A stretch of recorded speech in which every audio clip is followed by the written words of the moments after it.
Dites stop aux abus émotionnels et reprenez le pouvoir sur votre vie. Découvrez comment reconnaître les tactiques de manipulation, vous protéger des relations toxiques et bâtir un avenir plus sain, plus fort et plus lumineux.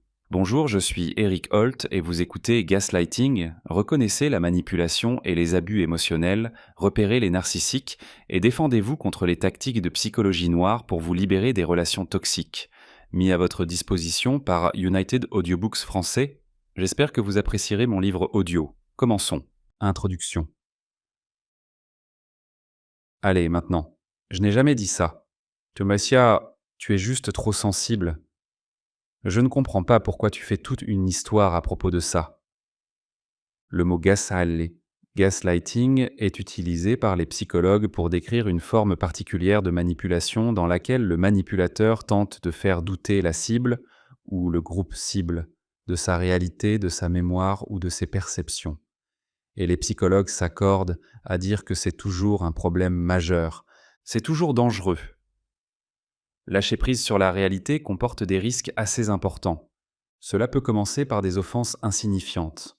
Mais le problème est qu'en raison du but malveillant de quelqu'un d'autre, même des incidents apparemment sans importance, où vous doutez de votre jugement ou de votre réalité, peuvent se multiplier. Il est possible de se retrouver pris dans un cercle vicieux où il devient impossible de naviguer dans la vie quotidienne de manière à rester lucide, concentré, capable de prendre des décisions éclairées et de se sentir bien. Le gaslighting peut se produire dans des relations intimes. Pensez à un partenaire abusif ou, dans de rares cas, à un parent. Dans un cadre professionnel, pensez à un superviseur ou un collègue qui s'attaque à un subordonné, voire avec des personnalités publiques. La première étape pour sortir d'une situation abusive est de reconnaître les signes avant-coureurs que vous ou quelqu'un que vous connaissez pourriez être une victime, que ce soit dans un mariage, entre un leader et sa communauté ou ailleurs. Le gaslighting est la manipulation délibérée de vos émotions, de votre perception des événements et de votre sens général de la réalité. Pour vous convaincre de céder à leurs exigences, quelqu'un cherchant à vous manipuler par gaslighting tentera généralement de vous perturber et d'inspirer le doute en vous. Le gaslighting peut nuire à vos relations, à votre productivité au travail et à votre santé mentale si cela n'est pas pris en compte. Voici quelques conseils pour réagir et reprendre le contrôle. Chapitre 1. Comprendre le gaslighting. Le gaslighting se déroule généralement de la manière suivante. Une accusation malveillante est portée contre vous. Vous répondez « Je n'ai pas voulu dire, faire ou dire cela. Mais il se peut que je l'ai fait. Je me suis trompé. Comment ai-je pu passer à côté de ça? Waouh, est-ce que cela vient juste de se produire? Je ne me souviens pas. J'ai l'impression de ne pas pouvoir penser clairement. Est-ce que je deviens fou? Quelqu'un qui vous manipule par gaslighting modifie votre perception de la réalité. Il insistera sur le fait que vous n'avez pas vu ce que vous pensiez avoir vu, entendu ce que vous pensiez avoir entendu, et que ce que vous ressentez n'est pas réel. Ils veulent donner l'impression que vous êtes en train de devenir fou. Lorsque vous vous sentez fou, vous ne ferez plus confiance à vos sens et vous vous en remettrez à eux pour déterminer si quelque chose est réel ou non. La définition et les origines du gaslighting. Les secteurs des rencontres et des relations regorgent de termes à la mode qui, à long terme, n'ont que peu de sens. Des pratiques telles que le breadcrumbing, le breezing ou encore le zombieing relèvent de la cruauté du XXIe siècle, mais ont rarement un impact profond sur la personne qui les subit. Le gaslighting, en revanche, est d'un tout autre ordre. Il s'agit d'un schéma de comportement que l'on retrouve dans les relations abusives. Le terme a été utilisé pour la première fois dans la pièce de théâtre Gaslight en 1938 et dans son adaptation cinématographique de 1944, où l'époux de la protagoniste la manipule progressivement jusqu'à lui faire croire qu'elle perd la raison. La pièce Gaslight, créée en 1938, met en scène une femme psychologiquement manipulée jusqu'à remettre en question sa propre santé mentale, donnant ainsi naissance au mot gaslighting. Une adaptation cinématographique de la pièce a été réalisée en 1940. Le nom provient d'une scène où le mari manipule l'éclairage au gaz dans un appartement à l'étage, provoquant une atténuation des lumières dans le leur. Lorsque sa femme évoque le phénomène, il lui affirme qu'elle l'a imaginé, un exemple typique de gaslighting. En substance, l'auteur de gaslighting utilise des dénégations répétées, de la diversion, des contradictions et des mensonges pour semer le doute dans l'esprit de la victime. Cette méthode peut troubler la victime à tel point qu'elle doute de ses propres perceptions, voire qu'elle pense avoir inventé d'autres formes d'abus. Le gaslighting peut survenir dans les amitiés, les familles ou les relations amoureuses. L'objectif du manipulateur est de faire douter la victime de ses jugements et d'affaiblir son estime d'elle-même afin de la rendre plus dépendante. Cela peut commencer par des faits anodins, par exemple lorsque le manipulateur déplace un objet que vous venez de poser, puis vous dit que vous l'avez perdu lorsque vous lui demandez de l'aide pour le retrouver. Cela peut évoluer vers des mensonges flagrants concernant des événements passés.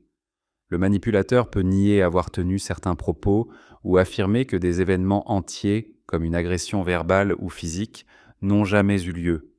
Il peut aussi traiter sa victime de folle pour qu'elle finisse par le croire, effaçant peu à peu la frontière entre réalité et imagination. La victime de gaslighting devient progressivement isolée, ce qui signifie qu'elle dispose de moins de soutien pour échapper à l'abus qu'elle subit. Les conséquences peuvent mener à la dépression ou à d'autres troubles de la santé mentale, et il existe des preuves que cela peut parfois conduire à des pensées suicidaires. Dans un article récent publié dans Teen Vogue, Lorraine Ducas a utilisé le terme dans un contexte politique pour faire référence à Donald Trump. Elle a affirmé qu'il utilisait cette stratégie pour faire croire aux gens que ses fautes passées n'avaient jamais eu lieu et que de nombreuses vérités observées relevaient des fake news, fausses informations. Étant donné l'importance du terme dans le domaine des relations interpersonnelles, certains ont critiqué son emploi dans ce cadre, tandis que d'autres y ont vu une analogie pertinente. Aujourd'hui, le terme est couramment utilisé dans la culture populaire.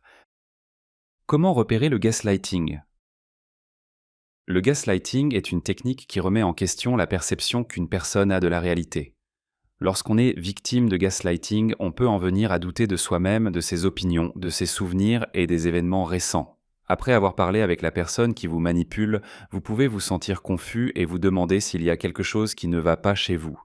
On peut être amené à croire que l'on est responsable de quelque chose ou que l'on réagit de manière excessive. Le gaslighting peut provoquer une confusion profonde et semer le doute quant à votre mémoire, votre jugement, votre estime de vous-même et votre santé mentale en général. Il peut être utile de comprendre les stratégies couramment utilisées par ceux qui pratiquent le gaslighting. Vous mentir. Les personnes qui font du gaslighting sont souvent des menteurs pathologiques et habituels, présentant fréquemment des traits narcissiques.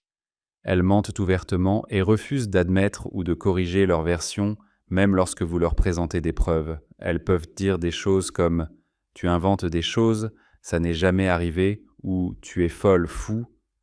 Le mensonge et la tromperie sont les fondements du comportement de gaslighting.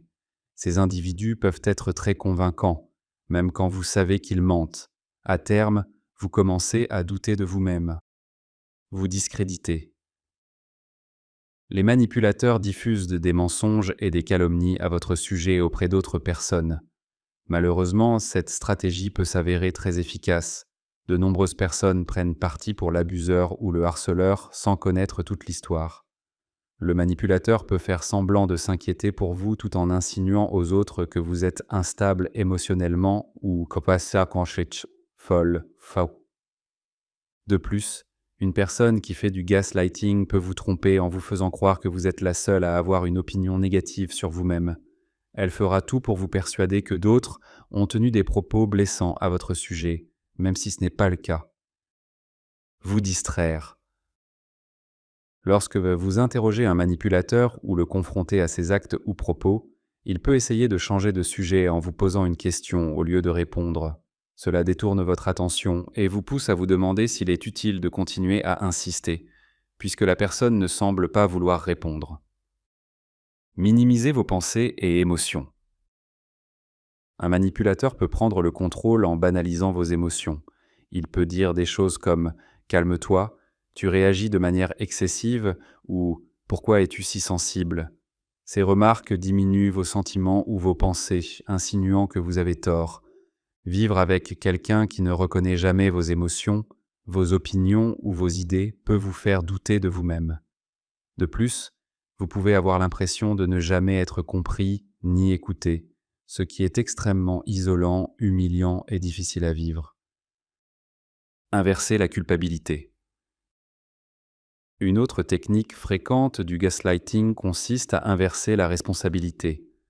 Chaque conversation est manipulée de manière à faire porter la faute sur vous. Même si vous essayez d'expliquer comment vous vous sentez face au comportement de l'abuseur, il changera le sujet pour vous amener à penser que vous êtes responsable de ses agissements. Par exemple, il pourra dire que s'il vous traite mal, c'est à cause de votre comportement. Nier les actes répréhensibles. Les agresseurs émotionnels et les harceleurs refusent souvent d'assumer leurs responsabilités. Ce comportement leur permet d'échapper aux conséquences de leurs mauvaises décisions. Les victimes de gaslighting peuvent alors se sentir ignorées, incomprises, voire insignifiantes. Ce refus de reconnaître les faits rend également très difficile la guérison après l'abus. Utiliser des paroles compatissantes comme arme. Une personne qui pratique le gaslighting peut parfois tenir des propos affectueux ou rassurants lorsqu'elle est confrontée afin de désamorcer la situation. Elle pourra dire des choses comme tu sais combien je t'aime, je ne te ferai jamais de mal intentionnellement. Ces paroles sont souvent celles que vous avez envie d'entendre, mais elles ne sont pas sincères, surtout si les mêmes comportements se répètent. Néanmoins, elles peuvent suffire à vous convaincre de passer l'éponge, permettant ainsi aux manipulateurs d'échapper à toute responsabilité ou sanction. Réécrire l'histoire. Le manipulateur raconte souvent les événements d'une manière qui l'avantage. Par exemple, si vous parlez plus tard du fait qu'il vous a poussé contre un mur, il dira que vous avez trébuché et qu'il essayait de vous retenir lorsque vous êtes tombé. Vous pouvez alors commencer à douter de vos souvenirs. Le but recherché est précisément de créer cette incertitude dans votre esprit. Les effets du gaslighting sur votre santé mentale à long terme. Le gaslighting vise à éroder progressivement votre stabilité mentale et votre sentiment d'identité.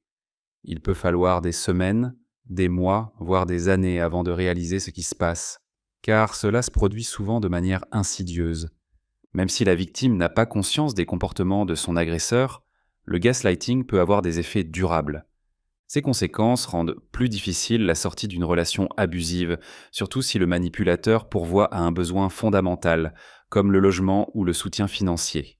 Je vais maintenant évoquer 9 conséquences possibles du gaslighting sur une personne. Ces effets peuvent persister bien après la fin de la relation. Je tiens à vous rappeler que si vous vous reconnaissez dans l'un de ces points, ce n'est pas votre faute. Continuez la lecture de ce livre pour découvrir des conseils afin de surmonter cette expérience. Doute de soi persistant. Le doute de soi s'installe parce que l'agresseur remplace souvent votre version des faits par la sienne pour vous prouver que vous avez tort. Selon le réseau Domestic Violence Services Network, Inc., les gaslighters contredisent de vos souvenirs et remettent en question vos croyances et votre vécu. En vous contrant et en vous invalidant, ils défendent leur position ou vous font porter la culpabilité de leurs actes. Vous pouvez alors ressentir le besoin de vous appuyer sur leurs pensées, sentiments et souvenirs pour valider ce que vous percevez comme la réalité. Malheureusement, leur accorder ce pouvoir les renforce et accroît leur emprise sur vous. Culpabilité envers soi-même. Les victimes de gaslighting ressentent souvent de la honte, mais aussi une responsabilité pour ce qui s'est passé. Vous pouvez vous accuser vous-même, car l'abuseur rejette sans cesse la faute sur vous pour se décharger de toute responsabilité. À mesure que votre estime de vous-même s'effondre, vous encaissez davantage. Lorsque l'abuseur vous répète constamment que tout ce que vous pensez, dites ou faites est erroné, il devient difficile de ne pas vous sentir coupable. À ce stade, vous pouvez penser que vous méritez l'abus parce que vous êtes indigne d'amour, stupide ou folle, fou. Vous vous infligez alors du gaslighting à vous-même, après que l'image que vous avez de vous ait été altérée. Estime de soi affaiblie. Être victime de gaslighting détruit la confiance en soi. Une autre conséquence grave est la détérioration de votre perception de vous-même. Votre image personnelle est façonnée à la fois par vos croyances fondamentales et par vos traits de personnalité. Naturellement, lorsque vous commencez à douter de vous-même, vous perdez confiance. De nombreux survivants ressentent de l'insécurité, de la vulnérabilité et un profond sentiment d'inutilité en croyant qu'il y a quelque chose qui ne va pas chez eux. Reconstruire votre estime de soi prendra du temps, tout comme elle a été minée progressivement. SPT, stress post-traumatique. Un traumatisme, c'est une expérience émotionnellement bouleversante que votre cerveau refoule car il ne parvient pas à la comprendre. Le stress post-traumatique est une réaction adaptative du cerveau visant à vous protéger, mais ses effets néfastes peuvent se manifester. Les symptômes du SPT incluent la tension et l'anxiété dans des situations qui rappellent l'épisode de gaslighting. Même si vous n'en avez pas conscience, le gaslighting peut causer des dommages psychologiques importants. Heureusement, contrairement aux troubles de stress post-traumatique, TSPT, le SPT disparaît généralement quelques jours après l'événement traumatique. Anxiété et dépression. Les manipulateurs savent que le gaslighting est un puissant levier de déstabilisation. Cette méthode sournoise provoque de l'anxiété, puis de la dépression, des troubles mentaux alimentés par les doutes de la victime sur la réalité. Le sentiment d'être défectueux, induit par la manipulation répétée, contribue aussi à cette détresse. Solitude et isolement. Les manipulateurs suggèrent souvent que vous devriez vous éloigner de vos proches ou cesser vos activités sociales. Ils parviennent ainsi à vous isoler efficacement. Une victime isolée ne peut plus entendre d'autres points de vue sur ce qui se passe dans la relation. L'abus psychologique inclut cette stratégie d'isolement pour mieux dominer la victime, l'empêchant ainsi de recevoir de l'aide. Même après la fin de la relation, vous pouvez rester dans l'isolement, comme de nombreux survivants. L'auto-isolement peut être causé par la honte, l'instabilité, l'insécurité, le sentiment d'impuissance ou le sentiment de ne pas être aimable. S'éloigner des personnes aimées peut aggraver les effets sur la santé mentale. Le risque de pensées suicidaires, d'anxiété, de tristesse et de solitude est également accru. Codépendance. À mesure que le gaslighting s'installe, un déséquilibre de pouvoir apparaît. Vous pouvez devenir émotionnellement dépendant de votre partenaire manipulateur à mesure que votre identité s'efface. L'enchevêtrement est un signe clé de la codépendance que le Oxford Dictionary définit comme une dépendance émotionnelle ou psychologique excessive envers un partenaire. Cela signifie que votre partenaire répond à la majorité de vos besoins émotionnels et physiques. Vous ne croyez plus en votre capacité à subvenir à vos propres besoins. La codépendance est favorisée par l'isolement et l'éloignement des proches.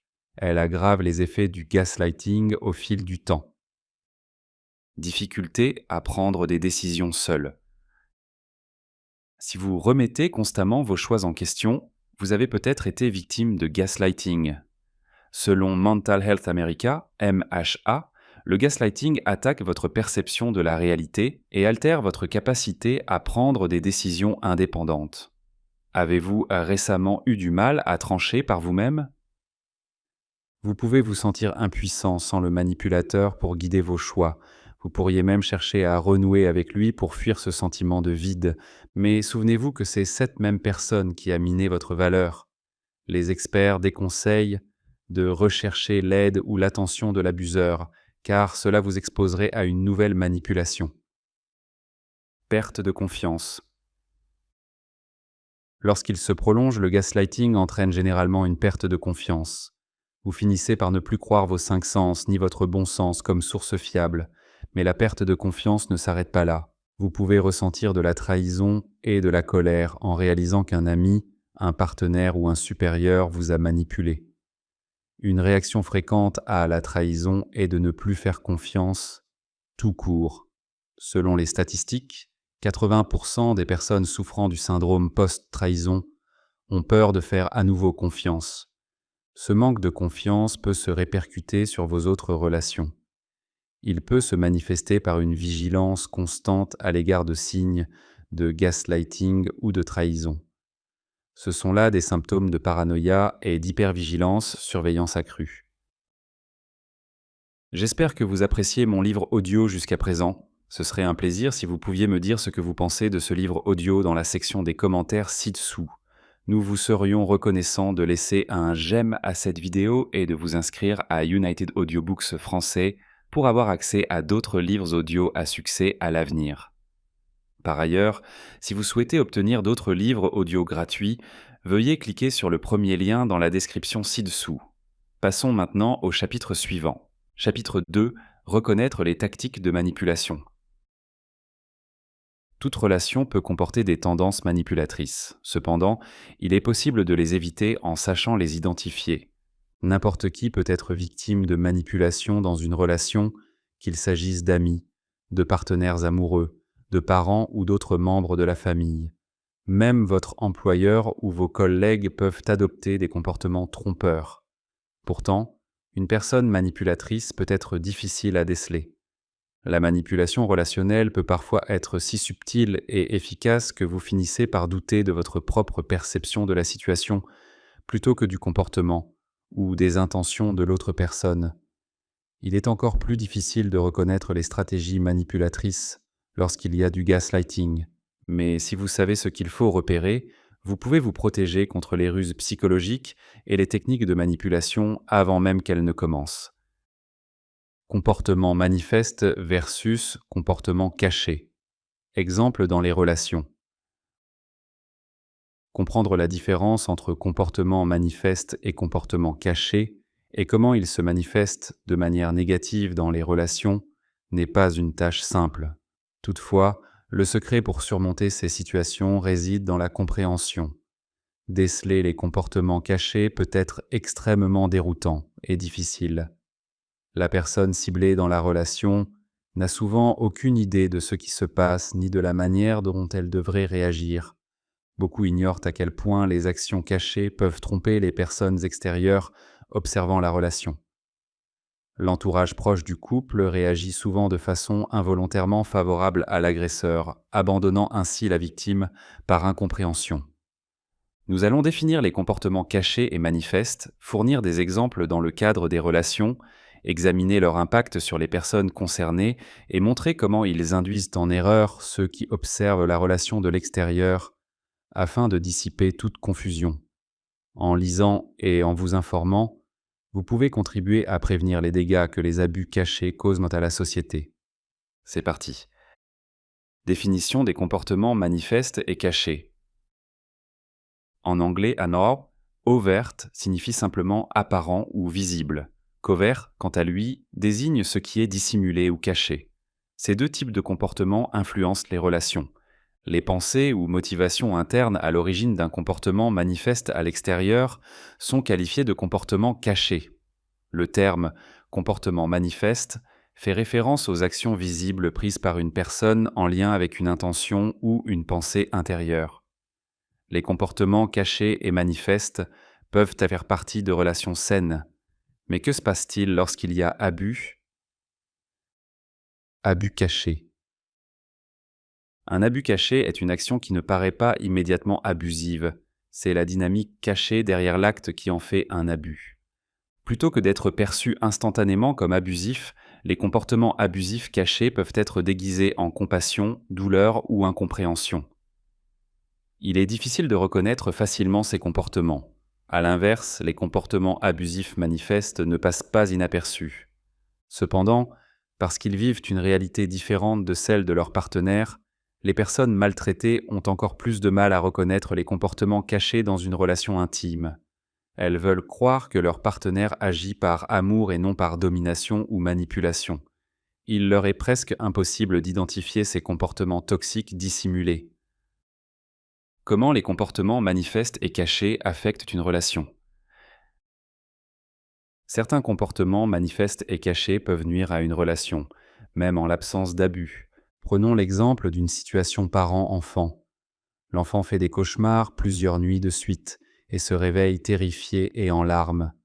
Alors que j'étais encore effrayé à l'idée de dormir, ma mère m'a dit que ce n'était qu'un rêve et qu'il ne fallait pas m'en faire. Elle ne m'a pas réconforté dans ma détresse extrême. Elle a simplement ignoré la situation. Elle était probablement juste épuisée et a utilisé cela comme excuse pour ignorer mes sentiments plutôt que de s'occuper de moi. Elle a manqué l'occasion de m'écouter, de m'observer et de m'enseigner quelque chose. Ma mère ne voulait pas me faire de mal. Elle voulait m'aider à surmonter ma peur. Elle n'était pas violente. Pourtant, même sans intention malveillante, un comportement manifeste peut être néfaste. En tant qu'outil de domination et de contrôle, le parent abusif minimise souvent les sentiments, angoisses et insécurité de son enfant.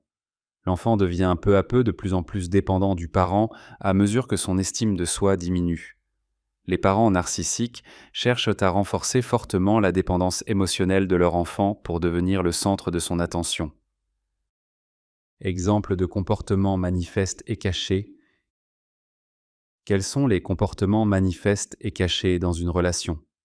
Par exemple, lorsqu'une personne s'excuse, elle dit en général « je suis désolé, pour ses actes ».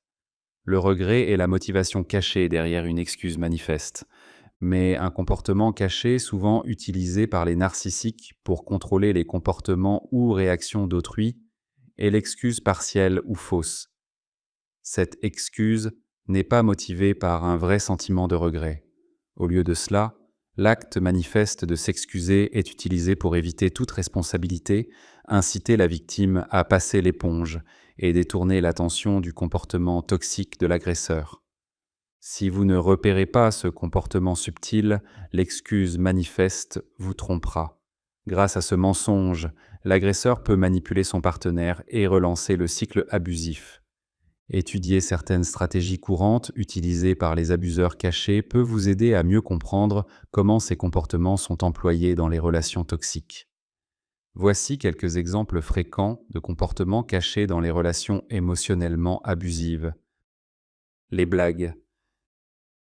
La plaisanterie est une habitude destructrice, souvent banalisée. Faire des blagues n'est pas toujours mauvais, mais un véritable humour, intelligent, ne se fait jamais aux dépens d'autrui. Il faut plus d'imagination pour créer une blague drôle qui fait rire tout le monde que pour insulter quelqu'un.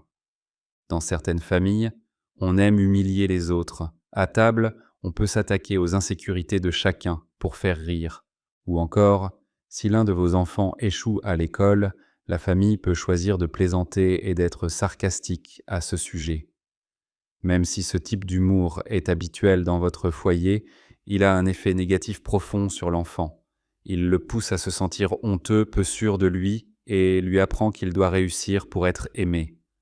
Le fait que votre enfant soit habile à dissimuler ou à masquer la honte qu'il ressent ne signifie pas qu'il n'est pas blessé. Le mensonge. Le mensonge consiste à dissimuler ou à déformer volontairement la vérité, que ce soit consciemment ou non. Beaucoup mentent sans pour autant abuser de manière cachée. Quelle que soit la motivation, l'acte manifeste de mentir nuit à tous. Il devient abusif lorsqu'il procure au menteur du plaisir ou une satisfaction à tromper son partenaire et à observer sa confusion. Dans les relations abusives, le mensonge est souvent utilisé pour fuir les responsabilités, éviter l'intimité ou échapper au conflit. La rétention.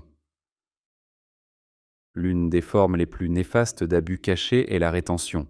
Lorsqu'une personne retient volontairement une communication sincère, des compliments ou des marques d'affection, elle cherche à dominer ou contrôler l'autre. Elle peut aussi retenir son affection physique ou son contact. On l'observe souvent lorsqu'une personne refuse les gestes affectueux, donne le traitement du silence ou ne reconnaît pas les réussites de son partenaire. Les tentatives de confrontation constructive par la victime se soldent généralement par une forme de rétention. Quand leur partenaire essaie de dialoguer de manière constructive, l'abuseur répond souvent par le silence pendant des jours. On entend souvent des survivants raconter que leur conjoint les abandonnait pendant de longues périodes sans indiquer où ils allaient, ni s'ils étaient en sécurité. C'est une forme de représailles envers la victime pour avoir osé remettre en question l'agresseur. La rétention fait peser sur la victime la responsabilité de résoudre le conflit. Elle finit souvent par supplier l'agresseur de revenir, de parler ou de passer à autre chose, alors même qu'elle n'a rien fait de mal. De nombreuses victimes ayant subi la rétention ressentent un besoin désespéré de connexion et feront tout pour la rétablir, quitte à ignorer le problème qui nécessitait un dialogue. Ce comportement donne à l'abuseur ce qu'il recherchait. Les rabaissements. Les rabaissements sont également une stratégie destructrice. Cela consiste à punir, attaquer ou critiquer la victime en public. C'est une forme d'abus utilisée pour exercer du pouvoir ou du contrôle et qui vise à faire ressentir à la victime de la honte et de la dévalorisation. Les insultes régulières sapent l'estime de soi de la victime, la poussant vers le désespoir et l'isolement social. Gérer les comportements manifestes et cachés. Ce processus donne du pouvoir aux victimes pour la première fois. Elles acquièrent la capacité d'identifier ces comportements et commencent à les gérer en établissant des limites claires, en mettant en place des pratiques d'auto-soin ou même en prenant la décision éclairée de mettre fin à la relation, que ce soit temporairement ou définitivement. Les victimes doivent s'efforcer de poser des limites face aux comportements cachés et manifestes nuisibles une fois qu'elles ont compris leur situation. Pour rétablir l'estime de soi de la victime et lui redonner la force d'utiliser sa voix pour établir des limites fermes, cette étape peut nécessiter du temps et, potentiellement, l'accompagnement d'un thérapeute. Il est essentiel de disposer d'un soutien professionnel solide pour déterminer les approches les plus sûres face à l'abus. Il est crucial de se rappeler que l'abus peut s'intensifier lorsque l'abuseur est confronté ou que la victime établit régulièrement des limites. La violence physique ou extrême est plus susceptible de se produire en réponse à des abus émotionnels manifestes, comme l'isolement forcé, le contrôle financier, la jalousie ou d'autres tactiques de domination manifestes, notamment lorsque la victime pose des limites ou décide de partir. Trouver de l'aide. Il peut être préférable pour la victime de demander conseil à une association spécialisée dans les violences domestiques ou à un professionnel de la maltraitance conjugale afin de savoir comment affronter l'abus ou quitter la relation en toute sécurité.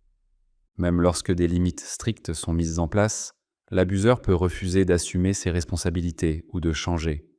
Une personne profondément ancrée dans un schéma de pensée défaillant est souvent réfractaire au changement ou à la reconnaissance de son besoin d'aide.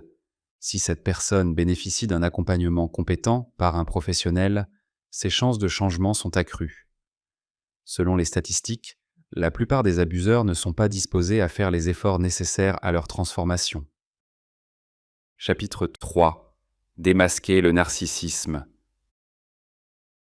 Les personnes atteintes de troubles de la personnalité narcissique, TPN, pensent être spéciales et supérieures aux autres. Une personne souffrant de TPN peut avoir peu ou pas d'amis, pratiquer fréquemment le gaslighting et manquer d'empathie. Vous pourriez qualifier quelqu'un de narcissique s'il publie un excès de selfies sur les réseaux sociaux ou parle uniquement de lui-même lors d'un premier rendez-vous. Un véritable narcissique, cependant, est une personne souffrant de TPN. Les personnes atteintes de ce trouble se croient meilleures que les autres et exigent d'être reconnues et traitées en conséquence. Elles peuvent être incapables de comprendre les besoins et les opinions d'autrui et avoir tendance à rejeter leurs problèmes. Qu'est-ce que le trouble de la personnalité narcissique, TPN ? Dans notre monde obsédé par les selfies et la culture des célébrités, le narcissisme est souvent utilisé pour décrire des personnes qui semblent excessivement arrogantes ou pleines d'elles-mêmes. Toutefois, en psychologie, le narcissisme ne correspond pas à un véritable amour de soi. Il serait plus juste de dire que les personnes atteintes de TPN sont amoureuses d'une version exagérée et idéalisée d'elles-mêmes. Et elles s'attachent à cette image déformée car elle les protège d'insécurités profondes et paralysantes. Mais maintenir cette illusion de grandeur exige beaucoup d'efforts, ce qui mène à des attitudes et des comportements dysfonctionnels. Le trouble de la personnalité narcissique se caractérise par un schéma de pensée et de comportement centré sur soi, arrogant, un manque d'empathie et de respect pour autrui, ainsi qu'un besoin obsessionnel d'admiration. Les personnes souffrant de TPN sont souvent perçues comme arrogantes, manipulatrices, égocentriques, condescendantes et exigeantes. Ce mode de fonctionnement se manifeste dans tous les aspects de leur vie: travail, amitié, famille et relations amoureuses. Même lorsque leurs actions leur causent des problèmes, Les individus atteints de troubles de la personnalité narcissique résistent fortement au changement.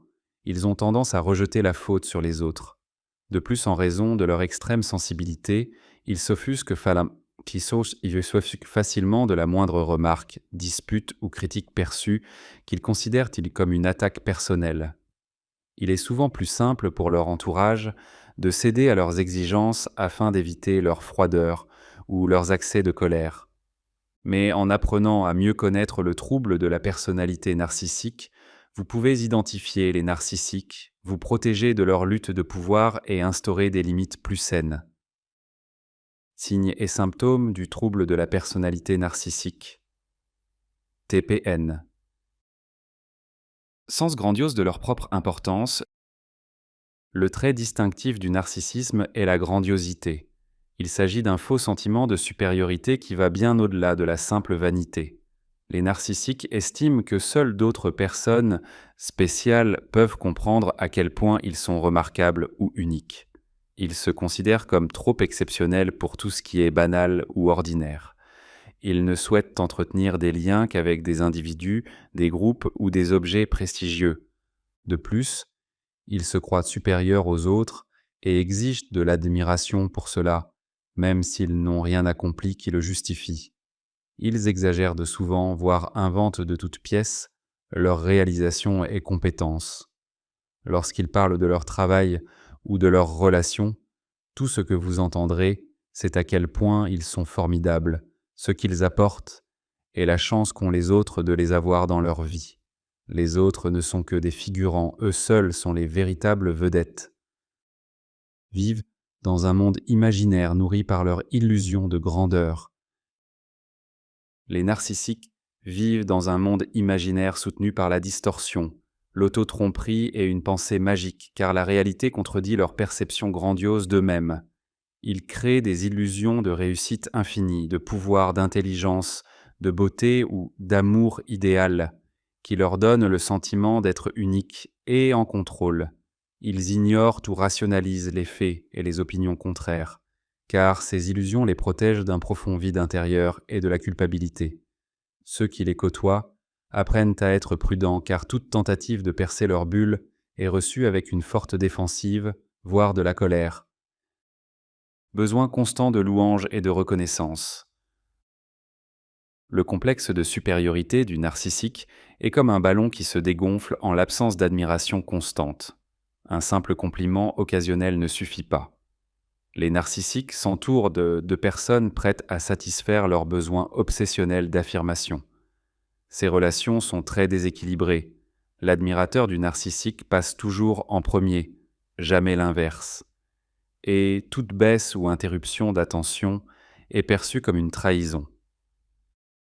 Sentiment d'être exceptionnel et comportement revendicatif.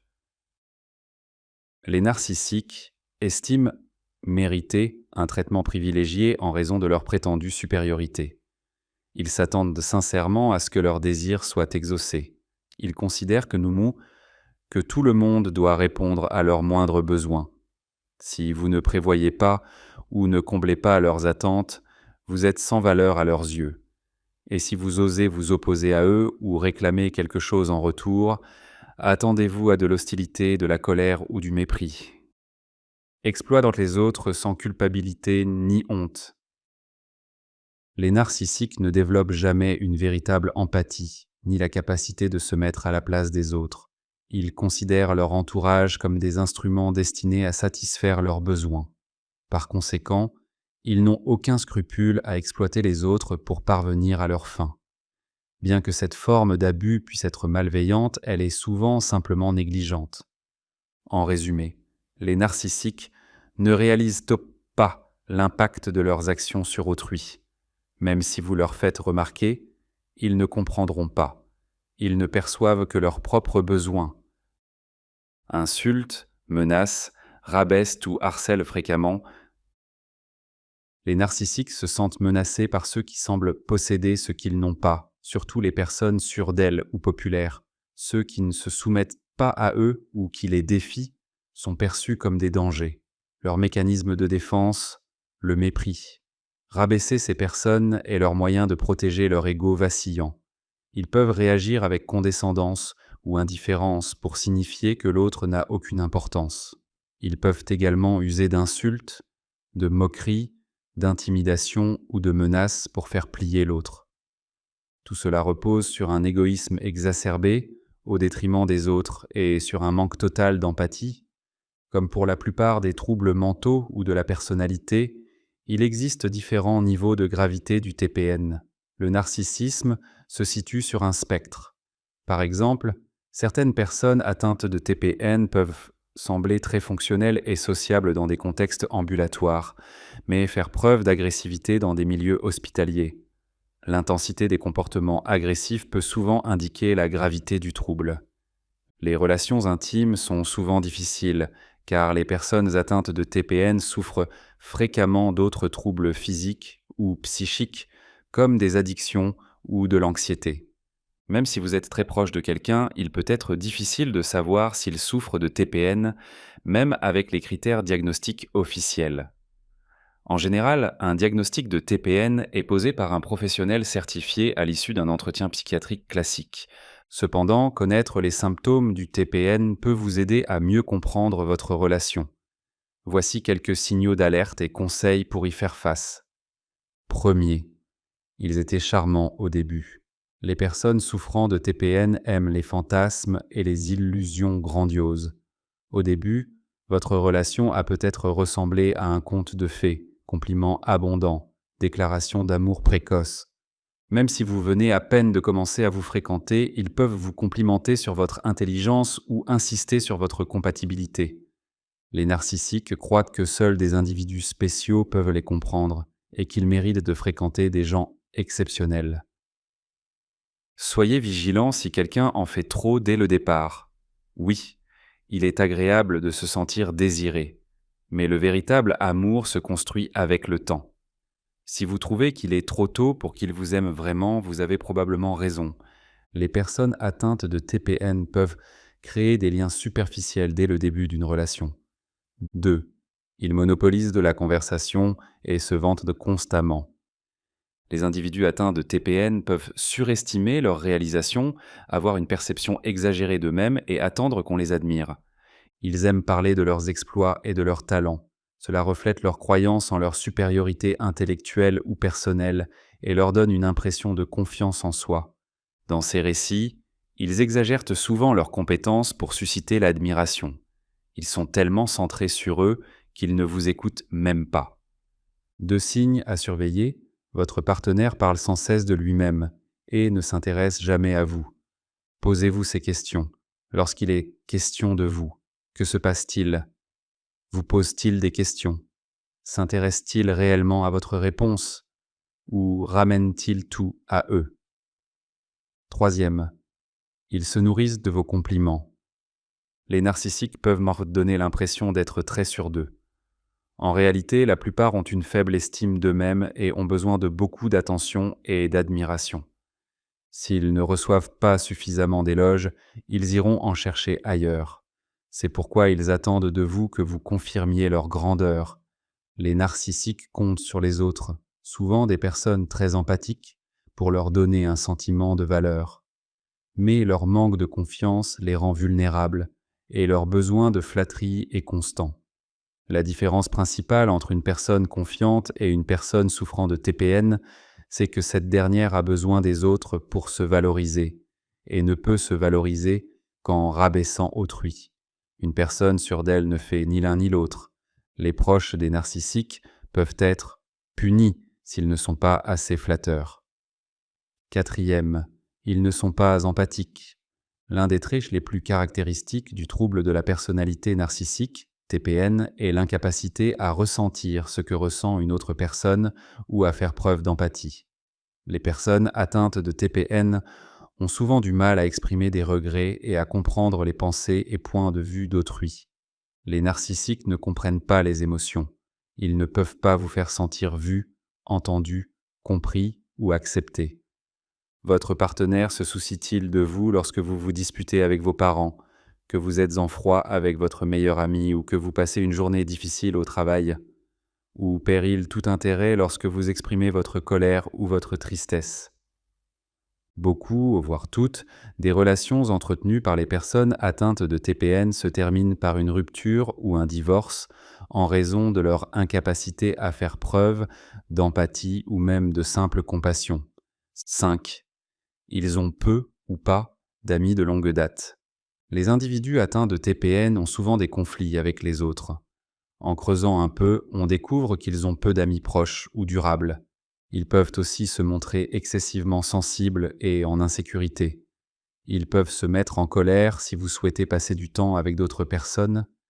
Ils peuvent se plaindre que vous ne leur consacrez pas assez de temps, vous culpabiliser pour éviter que vous voyiez vos amis, ou encore se moquer de votre entourage. 6.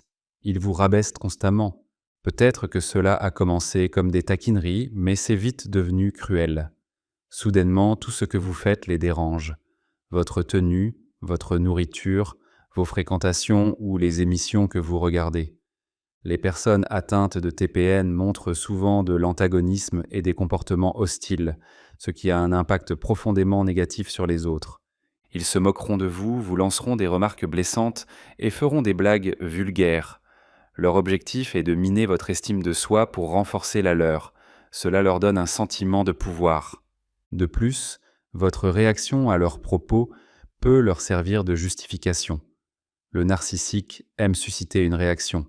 Cela prouve à ses yeux qu'il a une emprise émotionnelle sur vous.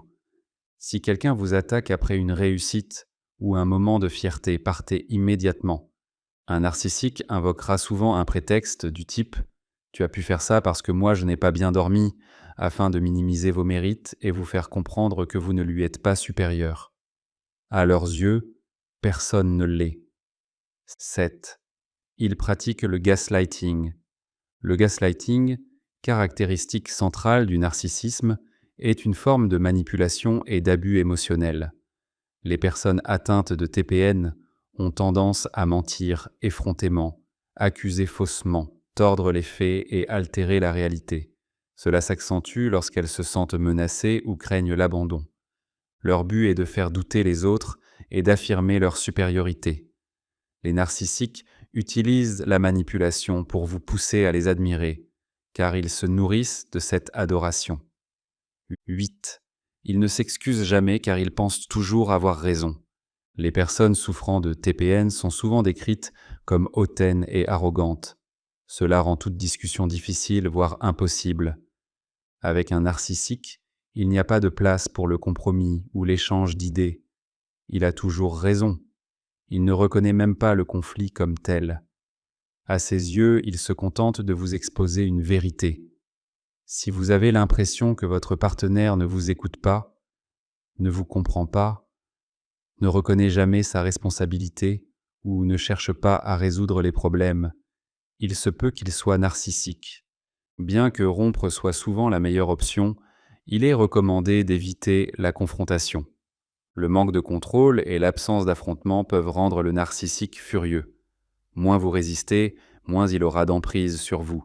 Ils s'excusent rarement, car ils n'admettront probablement jamais s'être trompés. 9. Ils s'emportent lorsque vous leur annoncez la fin de la relation. Les personnes atteintes de TPN réagissent violemment lorsqu'elles perçoivent une atteinte à leur estime d'elles-mêmes. Cela les rend très vulnérables à l'humiliation et à l'embarras. Si vous insistez pour mettre fin à la relation, elles tenteront de vous faire du mal. Leur ego est tellement blessé qu'elles deviennent haineuses envers la personne qui les a trahis. À leurs yeux, c'est toujours la faute des autres, y compris lorsqu'une rupture survient. Très commun des narcissiques et des gaslighters. Les effets du narcissisme et du gaslighting sur les relations ont fait l'objet de nombreuses recherches et publications. Bien que ces pathologies souvent nuisibles soient distinctes, elles partagent certains comportements caractéristiques. Voici 6 traits typiques. Tous les narcissiques et gaslighters ne présentent pas chacun de ces comportements. En revanche, les individus narcissiques et manipulateurs chroniques affichent régulièrement plusieurs de ces traits. Mensonges fréquents et exagération.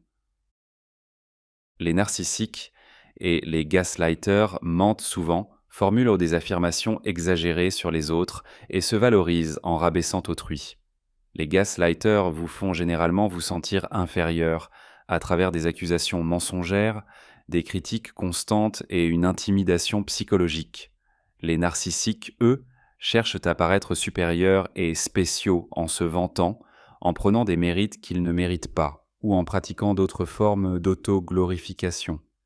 La distorsion des faits, le mensonge intentionnel, l'assassinat de réputation et la coercition négative sont des compétences que maîtrisent souvent les deux types. Une différence notable est que, contrairement au gaslighter, le narcissique ment et exagère principalement pour renforcer sa fragile estime de soi.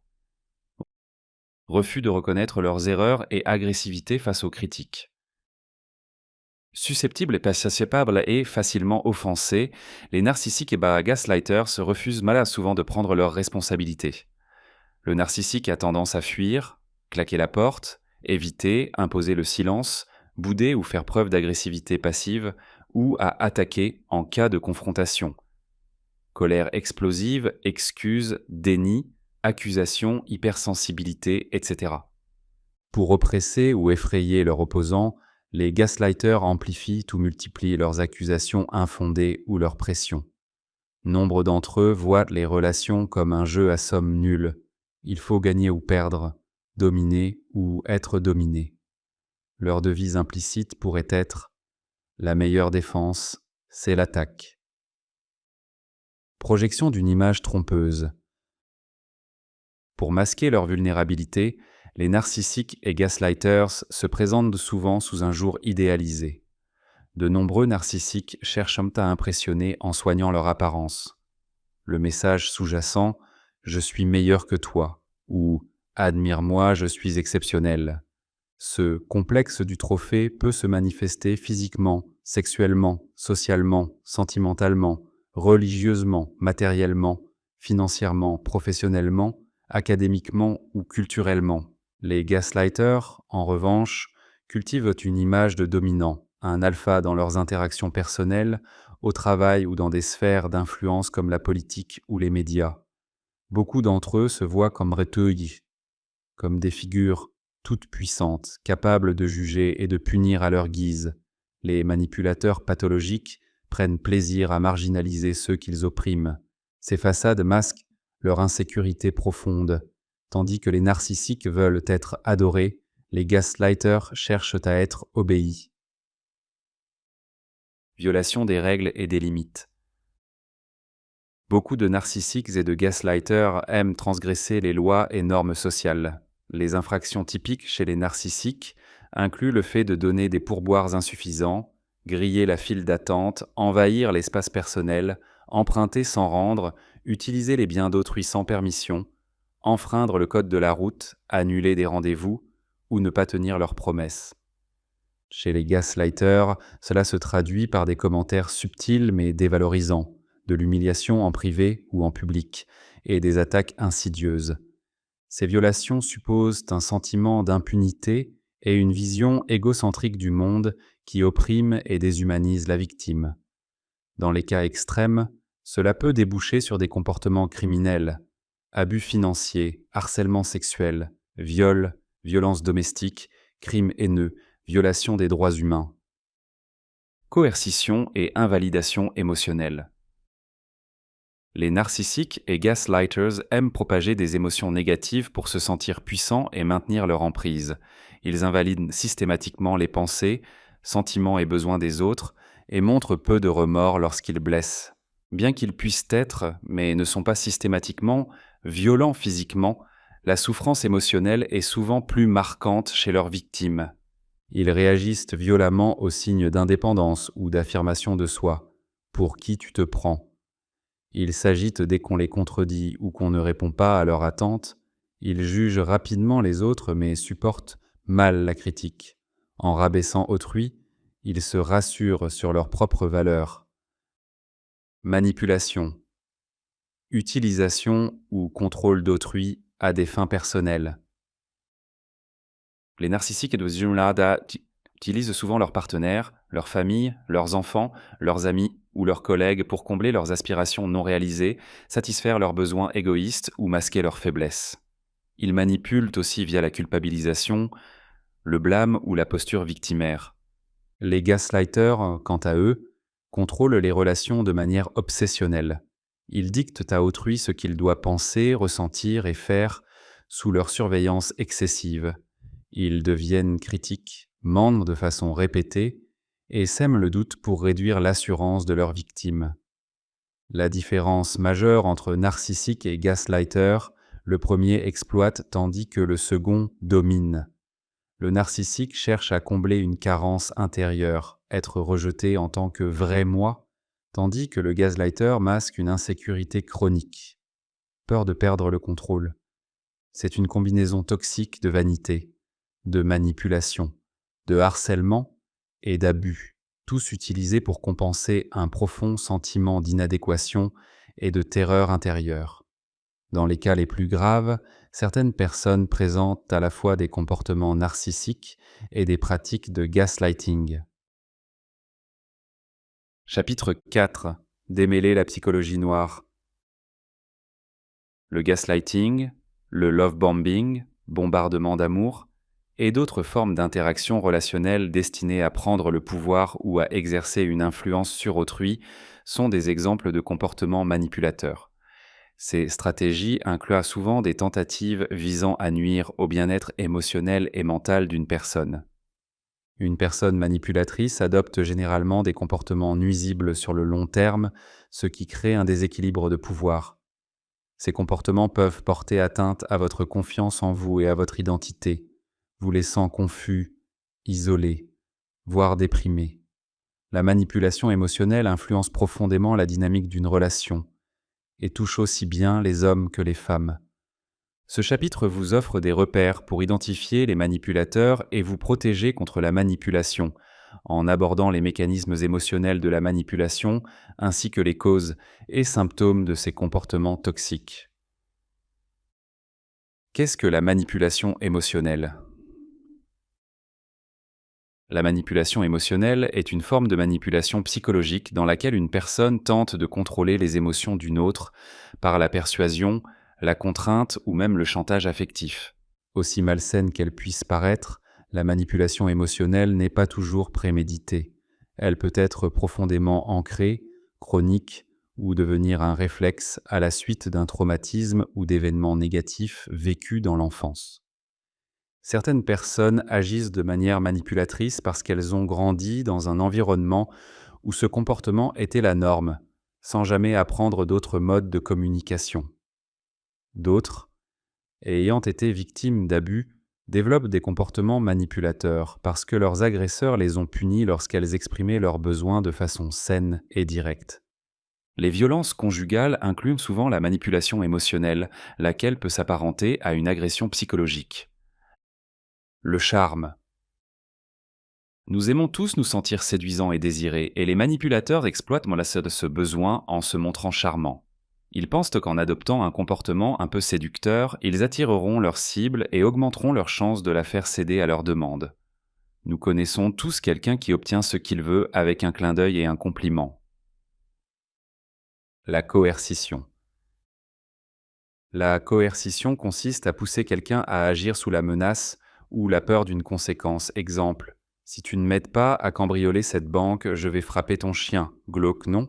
La personne soumise à la coercition peut se dire que les conséquences du refus sont pires que celles de l'action. Le silence. Le silence met mal à l'aise. Lorsqu'une personne se tait ou refuse de parler, on peut être tenté de céder à ses désirs juste pour briser le silence. Étonnamment, c'est une tactique de manipulation et de négociation très efficace. La raison. Toutes les tactiques de manipulation ne sont pas immorales en soi, mais elles peuvent être utilisées de manière contraire à l'éthique. L'usage de la raison en est un bon exemple. On peut formuler un argument logique pour influencer « Si tu m'aides à cambrioler cette banque, tu pourras nourrir ta famille ». Ce n'est pas faux, mais cet argument rend la décision éthiquement discutable. Le love bombing. L'intensité du lien, les cadeaux coûteux et les déclarations rapides du type « Je veux que tu rencontres ma famille » ou autres engagements sérieux peuvent être des signaux d'alerte, surtout lorsqu'il s'agit d'une personne que vous venez à peine de rencontrer. Le love bombing se manifeste par une avalanche soudaine d'attention et d'émotions au début d'une relation. C'est une tactique couramment utilisée par les personnes atteintes de troubles de la personnalité narcissique pour capter toute votre attention, au fur et à mesure que vous vous éloignez de vos amis, de votre famille et de vos objectifs personnels. La régression. Lorsqu'un désaccord se gère entre deux adultes raisonnables, chacun peut faire valoir sa position. Mais les choses peuvent vite dégénérer si l'un des deux adopte un comportement infantile. C'est la tactique de régression. La personne se met à gémir, pleurnicher ou faire la moue jusqu'à obtenir gain de cause. Et l'autre finit souvent par céder, simplement pour que le comportement cesse. L'autodévalorisation. Toutes les tactiques de manipulation ne consistent pas à rabaisser ou contraindre l'autre. Certains manipulateurs choisissent de s'humilier volontairement pour arriver à leur fin. Cette tactique peut être utilisée pour obtenir le pardon, susciter la confiance ou renforcer un lien affectif. L'appel à la responsabilité. Imaginez que vous pensez aller faire vos ongles. Si vous n'avez pas encore pris rendez-vous, il est facile de changer d'avis. Mais une fois l'engagement pris, il devient plus difficile d'annuler. Les manipulateurs utilisent cette notion d'engagement pour pousser l'autre à agir selon leurs désirs. Ils diront par exemple « Mais tu avais promis » ou « J'ai déjà fait les réservations ». La tactique musclée, hardball. Les stratégies de hardball vont un cran plus loin que la coercition. Là où la persuasion peut susciter un sentiment de danger, les méthodes musclées provoquent douleur ou blessure physique. L'induction de plaisir. Beaucoup considèrent l'induction de plaisir comme une forme de manipulation douce. Le manipulateur vous assure simplement que l'action sera agréable. « Allez, tu vas adorer ». La comparaison sociale. Selon la théorie de la comparaison sociale, nous nous évaluons par rapport aux autres. Les manipulateurs s'en servent pour influencer. Ta collègue fait ça pour son compagnon. Cette célébrité dans le magazine suit le régime X. Tu devrais l'essayer aussi. Cette tactique exploite notre besoin de nous sentir à la hauteur. La récompense financière. En payant quelqu'un pour qu'il fasse ce qu'il n'aurait jamais fait autrement, le manipulateur exploite sa cupidité. Si on vous offrait 1 million d'euros pour commettre un crime, que feriez-vous ? Signaux de langage corporel des manipulateurs. Vous sentez-vous sous pression ou sous contrôle au travail ? Vous remettez-vous en question plus souvent que d'habitude ? Une personne censée être de votre côté semble étrange et ne semble pas vraiment agir dans votre intérêt ? Ces sentiments négatifs peuvent être le résultat d'une manipulation. Heureusement, il est possible de reconnaître les manipulateurs grâce à leurs signaux non-verbaux et leur langage corporel. Les manipulateurs emploient différentes stratégies pour atteindre leurs objectifs, y compris des gestes trompeurs. Certaines personnes peuvent adopter ces comportements en réponse à une pression émotionnelle.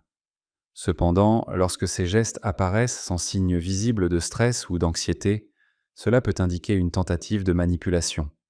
Le manipulateur peut consciemment ou inconsciemment utiliser ces gestes d'apaisement corporel pour susciter votre compassion et influencer vos décisions. Tapotement du pied. Une personne qui tapote du pied exprime souvent de l'agacement ou de la frustration. Un manipulateur peut cliquer son stylo ou taper du pied volontairement pour faire croire à ses émotions et culpabiliser sa cible. Ce comportement peut aussi vous pousser à prendre une décision précipitée qui sert ses intérêts. Grattement du menton. Un manipulateur peut se gratter le menton pour simuler le doute ou un manque de confiance. Cette stratégie pousse souvent l'autre à dire « Ce n'est pas grave, je vais le faire ». Vous avez sans doute déjà accepté quelque chose que vous ne souhaitiez pas vraiment faire, simplement parce que l'autre semblait incertain. Si la personne vous demande une faveur qu'elle peut clairement accomplir seule, mais continue de se gratter le menton, elle essaie probablement de vous manipuler. Se frotter les mains et le cou. Pensez à votre méchant préféré dans un film d'animation. Vous pouvez facilement l'imaginer en train de rire d'un air machiavélique tout en se frottant les mains. Même les studios Disney reconnaissent que ce comportement évoque une stratégie motivée par l'égoïsme. Même si, dans la vraie vie, les manipulateurs ne rient pas de façon diabolique, se frotter les mains traduit souvent un sentiment de contrôle, d'irritation ou de précipitation. Beaucoup de personnes stressées se frottent également le cou. Lorsqu'ils tirent avantage d'autrui, un manipulateur peut manifester des comportements rappelant le stress ou la culpabilité. Seuls les sociopathes les plus habiles tirent un plaisir total à duper leurs victimes. Si vous remarquez qu'une personne se frotte fréquemment le cou, cela peut être un signal d'alerte. Contact visuel et mouvement des yeux. On pense souvent qu'une personne qui vous regarde droit dans les yeux dit la vérité. Pourtant, les escrocs sont capables de maintenir un contact visuel prolongé. Un manipulateur ou un menteur observe attentivement sa cible et continue de la fixer pour évaluer si elle croit à son mensonge. Si une personne vous fixe du regard alors qu'elle ne le ferait pas habituellement, cela peut traduire de la malhonnêteté. Le clignement des yeux est un indicateur clé chez un manipulateur. La fréquence de clignement reflète souvent l'état neurologique d'une personne. Un taux de clignement élevé peut révéler du stress, de la panique ou une poussée d'adrénaline. Inversement, un clignement moins fréquent peut signifier une concentration accrue ou un état de relaxation. Changement de position corporelle. Observez à quelle fréquence une personne change de position si vous avez le sentiment qu'elle tente de vous contrôler. Un manipulateur peut modifier sa posture pour donner l'impression qu'il est mal à l'aise. Notre instinct nous pousse à réconforter une personne qui semble inconfortable. Ainsi, si quelqu'un change constamment de position, vous pourriez finir par céder. Manque de respect de l'espace personnel. Certains individus s'immiscent dans votre espace personnel pour simuler une forme d'intimité. Même si vous reculez pour préserver une certaine distance, ils peuvent continuer à s'approcher ou à vous toucher le bras ou l'épaule afin de créer un lien artificiel. Imitation du langage corporel. Les manipulateurs utilisent la technique du mimétisme pour vous déstabiliser. Il est donc essentiel de connaître les gestes de base d'une personne, c'est-à-dire sa manière habituelle de réagir. Si au moment d'aborder un sujet, la personne devient sur la défensive ou modifie son langage corporel, cela peut indiquer qu'elle érige une barrière mentale. Geste d'auto-apaisement. L'un des signes les plus évidents de malaise corporel est le toucher de soi. Si une personne ne présente pas ses gestes de base habituels, comme se frotter le cou, croiser les bras ou jouer avec ses cheveux, elle pourrait tenter de masquer ses émotions ou de gagner du temps. Agitation. L'agitation corporelle constante, tout comme le toucher de soi, peut indiquer qu'il y a un problème. Des comportements nerveux tels que taper du pied, cliquer un stylo ou se ronger les ongles traduisent une certaine inquiétude ou tension. Jouer avec des bijoux est également un signe révélateur. Clignement rapide des yeux. Le regard et le rythme de clignement permettent de déduire l'état intérieur d'une personne. Nous clignons des yeux environ 4 à 5 fois par minute en moyenne. En réalité, nos yeux n'ont besoin d'être lubrifiés qu'une fois toutes les 12 à 15 secondes. Une personne peut cligner davantage lorsqu'elle parle ou se sent nerveuse, et moins lorsqu'elle se concentre intensément. Comment faire face à une personne manipulatrice ? Il peut être difficile d'identifier des comportements trompeurs et dominateurs, même si vous ne pouvez pas empêcher ces comportements, car vous n'en êtes pas responsable. Vous pouvez prendre soin de vous afin d'en atténuer les effets. Bien que vous puissiez éprouver de l'empathie envers l'autre personne, sachez que des réactions telles que se battre, critiquer, menacer, se blâmer ou chercher à apaiser le manipulateur risquent de renforcer son comportement et de le perpétuer. De plus, ces réactions peuvent provoquer de la colère et aggraver la situation. Avant d'aborder un problème avec une personne manipulatrice, assurez-vous de vous sentir à l'aise et en sécurité pour le faire. Il peut être utile de consulter une personne de confiance ou un professionnel afin d'évaluer la situation. Voici quelques stratégies pour faire face aux personnes manipulatrices. Partenaire. Pour gérer un partenaire manipulateur, il peut être utile de reconnaître que des techniques de manipulation sont utilisées dans la relation. Discuter des effets de ces techniques. Exprimer directement vos besoins et la manière dont chacun peut mieux communiquer. Assumez votre part de responsabilité dans les problèmes. Formulez vos préoccupations de manière à partager votre point de vue sans accuser l'autre. Établir et faire respecter des limites claires. Une thérapie de couple ou une consultation conjugale peut être une excellente façon d'obtenir un soutien supplémentaire. La guérison peut également être favorisée par une prise en charge individuelle à travers une thérapie, le soutien de la famille ou des techniques de réduction du stress. Parents. Faire face à un parent émotionnellement manipulateur peut être particulièrement difficile. Exprimez votre point de vue sur la situation et la manière dont elle affecte la dynamique familiale, en abordant calmement et brièvement vos préoccupations. Soyez honnête quant à vos besoins et à la manière dont vous pensez améliorer la relation. Faites appel à une personne de confiance pour vous accompagner dans la discussion si nécessaire. Une thérapie familiale peut aider à résoudre les conflits et à renforcer les liens. Amis. Si vous souhaitez gérer un comportement manipulateur, soyez clair sur ce que vous attendez de l'amitié et proposez des solutions constructives pour améliorer les choses. Vous pouvez poser des limites et refuser certaines demandes si elles ne vous conviennent pas. N'oubliez pas que si une amitié ou tout autre type de relation ne vous convient plus, vous avez toujours la possibilité d'y mettre fin. Collègue ou supérieur hiérarchique. Il peut être particulièrement difficile de gérer un comportement manipulateur sur le lieu de travail, surtout si vous craignez de perdre votre emploi et votre source de revenus. Toutefois, il est crucial de discuter ouvertement des effets négatifs du comportement trompeur au travail. Si vous ne parvenez pas à résoudre le problème entre vous, il peut être temps d'en parler à un responsable ou à un supérieur hiérarchique. Que faire en cas de violence émotionnelle ? Lorsque les émotions entrent en jeu, il peut être difficile de savoir quoi faire sur le moment. Voici quelques stratégies que vous pouvez adopter. Prendre du recul. Il est tout à fait acceptable de se retirer temporairement d'une situation afin de reprendre ses esprits, surtout si quelqu'un manipule vos émotions.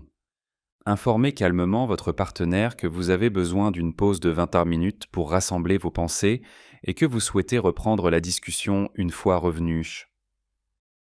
Renforcer ses compétences en communication.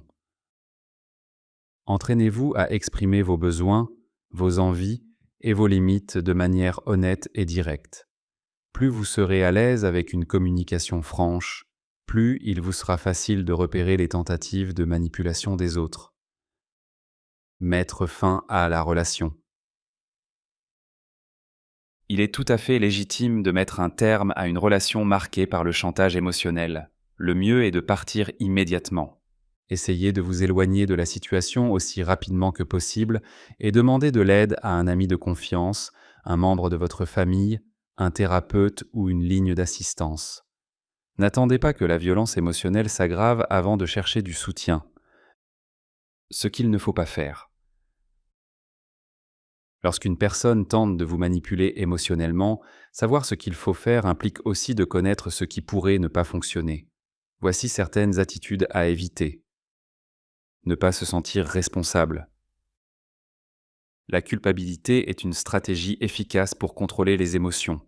Personne n'est responsable des émotions des autres. Ils veulent vous faire croire le contraire, mais ce n'est pas vrai.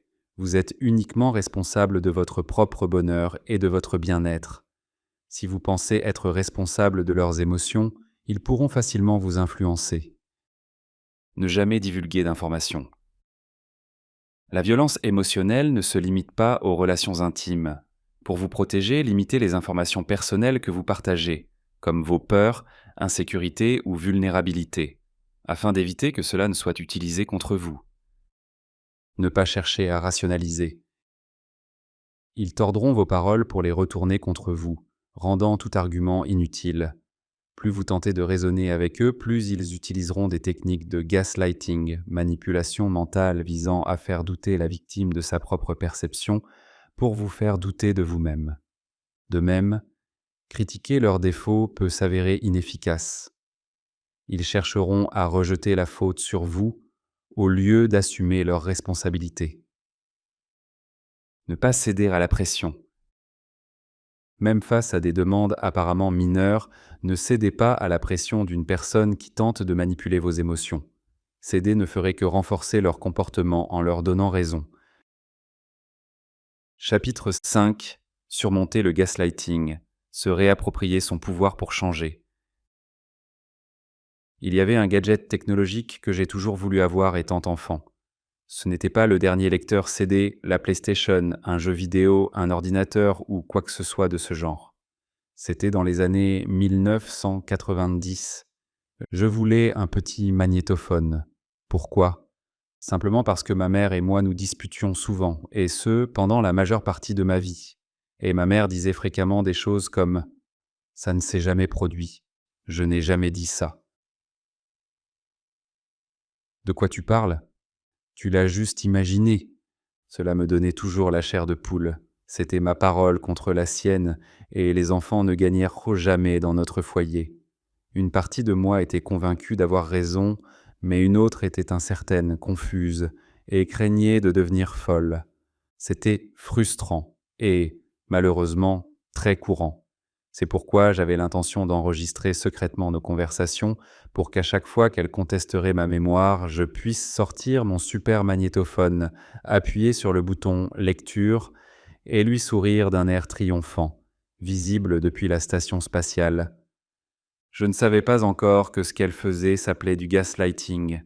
Ce qui rend ce comportement si blessant, c'est que même si vous avez des arguments solides et des preuves à l'appui, le gaslighter les nie en bloc, vous laissant sans aucune base tangible sur laquelle vous appuyer. Par exemple, lorsque je n'étais pas à la maison, ma mère entrait dans ma chambre, réorganisait les meubles, voire jetait certaines affaires sans me prévenir. Quand je l'interrogeais à ce sujet, elle répondait avec une phrase typique du gaslighting : « Je n'ai rien touché ». Enfant, je rêvais aussi d'avoir une caméra espion pour accompagner le magnétophone, pour des raisons qui me paraissent aujourd'hui évidentes.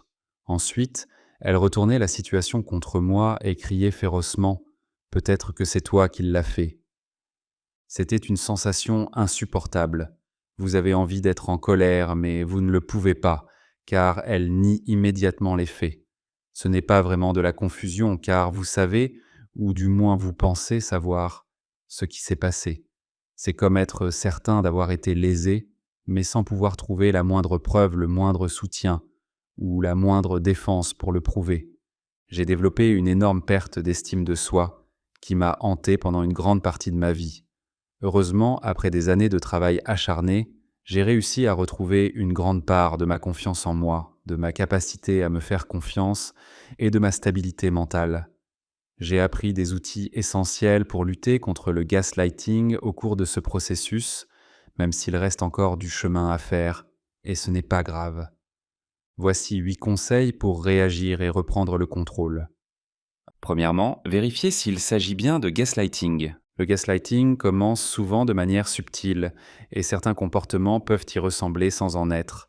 Il peut donc être difficile de l'identifier. Un vrai gaslighting se manifeste par un schéma récurrent de manipulation. Le manipulateur cherche généralement à vous faire douter de votre jugement pour que vous adoptiez sa version des faits. Ainsi, ce n'est pas toujours du gaslighting si quelqu'un est simplement en désaccord avec vous, même de manière rude ou critique. Parfois, des personnes insistent sur leur point de vue malgré des preuves contraires, car elles sont convaincues d'avoir raison. Dire « tu te trompes » ou « je sais de quoi je parle » n'est pas forcément respectueux, mais si cela ne vise pas à vous contrôler, ce n'est probablement pas du gaslighting. Il est également possible de gaslighter sans en avoir conscience. Des phrases comme « tu ne crois pas que tu réagis de manière excessive » ou « je n'ai pas le temps d'écouter ça » ne sont peut-être pas idéales, mais cela ne signifie pas toujours que l'autre cherche à profiter de vous. Tenez compte de vos ressentis et des actions de l'autre personne pour évaluer s'il s'agit bien d'une tentative de gaslighting. 2. Prenez de la distance avec la situation. Il est normal de ressentir des émotions fortes lorsqu'on fait face à du gaslighting. Vous gérerez mieux la situation en gardant votre calme. Puisque ce comportement est injuste, vous pouvez être tenté de réfuter immédiatement les propos du gaslighter. Mais il se peut qu'il ne lâche rien et s'il vous voit contrarié, cela peut l'encourager à continuer sa tentative de contrôle. Rester calme vous permet aussi de vous ancrer dans la réalité, ce qui réduit les chances que sa version erronée des faits ébranle votre confiance en vous. Proposez de prendre un peu de distance physique et de reprendre la discussion plus tard. Une courte promenade ou un moment dehors peut vous aider à vous recentrer et à vous détendre. Si vous ne pouvez pas vous éloigner immédiatement, essayez l'une des techniques suivantes. Exercice de respiration profonde, ancrage mental avec une image, un objet ou un exercice de visualisation.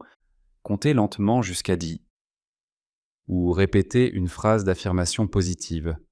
Troisième, rassembler des preuves. Lorsque quelqu'un tente de vous manipuler par le gaslighting, il peut être utile de garder une trace de ce qui se passe en enregistrant vos interactions avec cette personne. Cela vous permet d'examiner les détails et de vérifier l'exactitude des faits lorsqu'elle conteste une conversation ou un événement. Voici quelques suggestions. Conservez les SMS et courriels ou prenez-en des captures d'écran. Prenez des photos de tout objet endommagé. Notez les dates et heures des discussions. Résumez vos échanges avec des citations exactes dès que possible. Vous pouvez utiliser votre téléphone pour enregistrer les conversations. Si vous avez besoin de conseils juridiques, sachez que la législation locale peut vous interdire de partager ces enregistrements, mais vous pouvez les conserver pour informer des personnes de confiance de la situation. Affronter l'agresseur en face à face n'est pas toujours sans danger, mais le fait de disposer de preuves peut grandement vous aider à retrouver votre clarté mentale et votre stabilité émotionnelle. Lorsque vous connaissez la vérité, vous ne vous remettrez pas en question. Cela peut à lui seul renforcer votre confiance en vous et vous aider à faire face à de futures tentatives de gaslighting. Vos notes peuvent également servir de preuve en cas de gaslighting en milieu professionnel. Rappelez-vous que votre employeur peut accéder aux appareils de travail, donc conservez vos notes sur papier ou sur votre téléphone personnel. Gardez-les sur vous ou dans un endroit sûr. Posez vos limites et prenez soin de vous tout en collectant des preuves afin d'éviter de vous surcharger ou d'aggraver votre anxiété. Cela est particulièrement important si vous souffrez déjà de troubles anxieux, car documenter le gaslighting peut parfois favoriser la rumination. Quatrième, dénoncer le comportement. Le gaslighting fonctionne parce qu'il sème la confusion et ébranle votre confiance. Montrer à la personne que cela ne vous atteint pas pourrait la dissuader de continuer. Le gaslighting s'accompagne souvent d'insultes et de mensonges. Vous pouvez exprimer calmement et fermement que vous n'acceptez pas ce comportement. N'ayez pas peur de vous exprimer. Cela permet de faire respecter votre droit à la dignité. Certaines personnes déguisent leurs insultes en blagues, en faux compliments ou disent « j'essaie juste de t'aider ». Demandez-leur alors d'expliquer la blague comme si vous ne la compreniez pas. Cela peut les déstabiliser. Par exemple, si un collègue insinue que vous ne faites pas votre part de travail, vous pouvez répondre « En fait, j'ai déjà terminé mes tâches pour cette semaine. Si tu veux, on peut les revoir ensemble. » Cinquième, tenez bon sur votre version des faits. Il arrive que les gens se souviennent différemment d'un événement. Vous pouvez vous demander « Et si c'était vrai ce qu'ils disent ?» Mais leur objectif est de vous faire douter de la réalité. Résistez à l'envie de remettre en question votre propre perception. Les détails comme la couleur d'un vêtement ou la présence d'une personne peuvent s'oublier, mais le cerveau n'invente généralement pas de souvenirs entiers. Le gaslighting survient lorsque quelqu'un affirme ne pas se rappeler quelque chose que vous, au contraire, vous vous souvenez très bien. Si vous savez ce qu'il s'est passé, affirmez-le calmement et fermement. Fournir des preuves peut parfois faire changer l'autre d'avis, mais ce n'est pas garanti. S'il insiste, évitez les disputes. Cela ne ferait qu'accroître la tension et vous rendre plus vulnérable à la manipulation. En refusant de débattre, vous protégez votre équilibre et gardez le contrôle. Vous pouvez dire par exemple « Il semble que nous n'ayons pas le même souvenir, mais je ne veux pas me disputer à ce sujet. » Puis changer de sujet ou quitter la pièce pour mettre fin à la conversation. 6. Donnez la priorité à votre bien-être. Même si prendre soin de soi ne règle pas directement le problème de gaslighting, cela peut grandement améliorer votre état d'esprit. Un gaslighter peut essayer de vous faire sentir indigne, de vous accorder du temps ou décrire vos besoins comme de la paresse ou de l'égoïsme. Pourtant, il est essentiel de maintenir vos routines de soins personnels.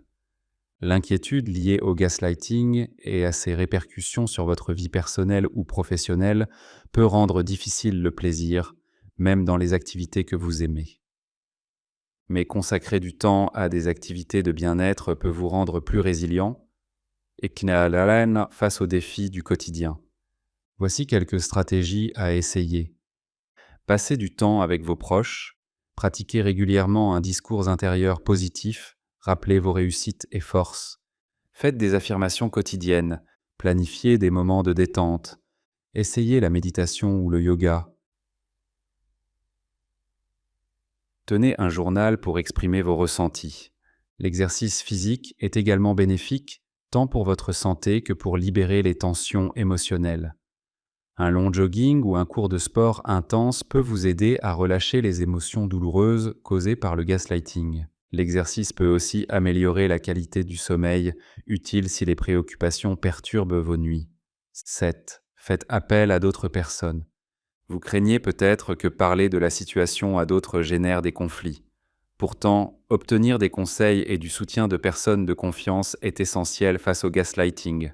Avoir plusieurs points de vue peut renforcer votre conviction que vous n'êtes pas fou, folle ou en train d'inventer des choses.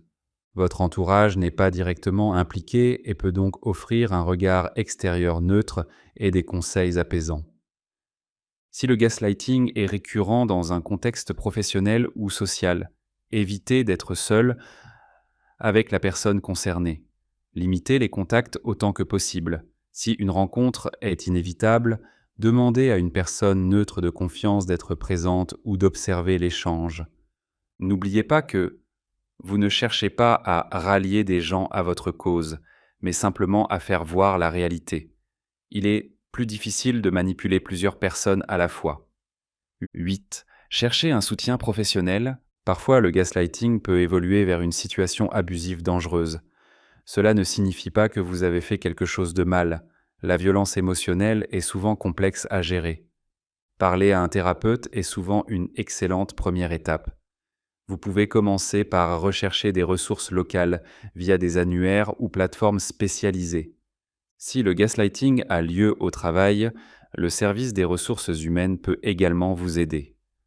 Aux États-Unis, la Equal Employment Opportunity Commission fournit des informations utiles sur le harcèlement et comment le signaler. Renseignez-vous aussi sur l'existence d'un programme d'aide aux employés, EAP. Ces dispositifs facultatifs en entreprise permettent aux salariés de bénéficier d'un accompagnement psychologique, d'orientation médicale ou d'évaluation de santé mentale. Le gaslighting peut vous faire sentir isolé, accoubi, mais vous ne l'êtes pas. Selon votre situation, les thérapeutes ou les lignes d'écoute peuvent vous guider, vous aider à élaborer un plan de sécurité ou vous orienter vers les ressources appropriées en cas de crise. Comment poser des limites dans une relation intime ?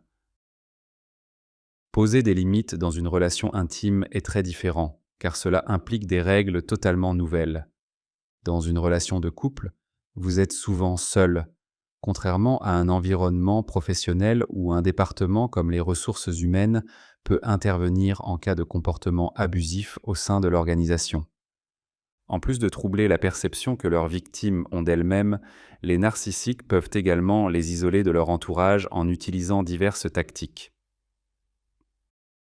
Peur, obligation et culpabilité.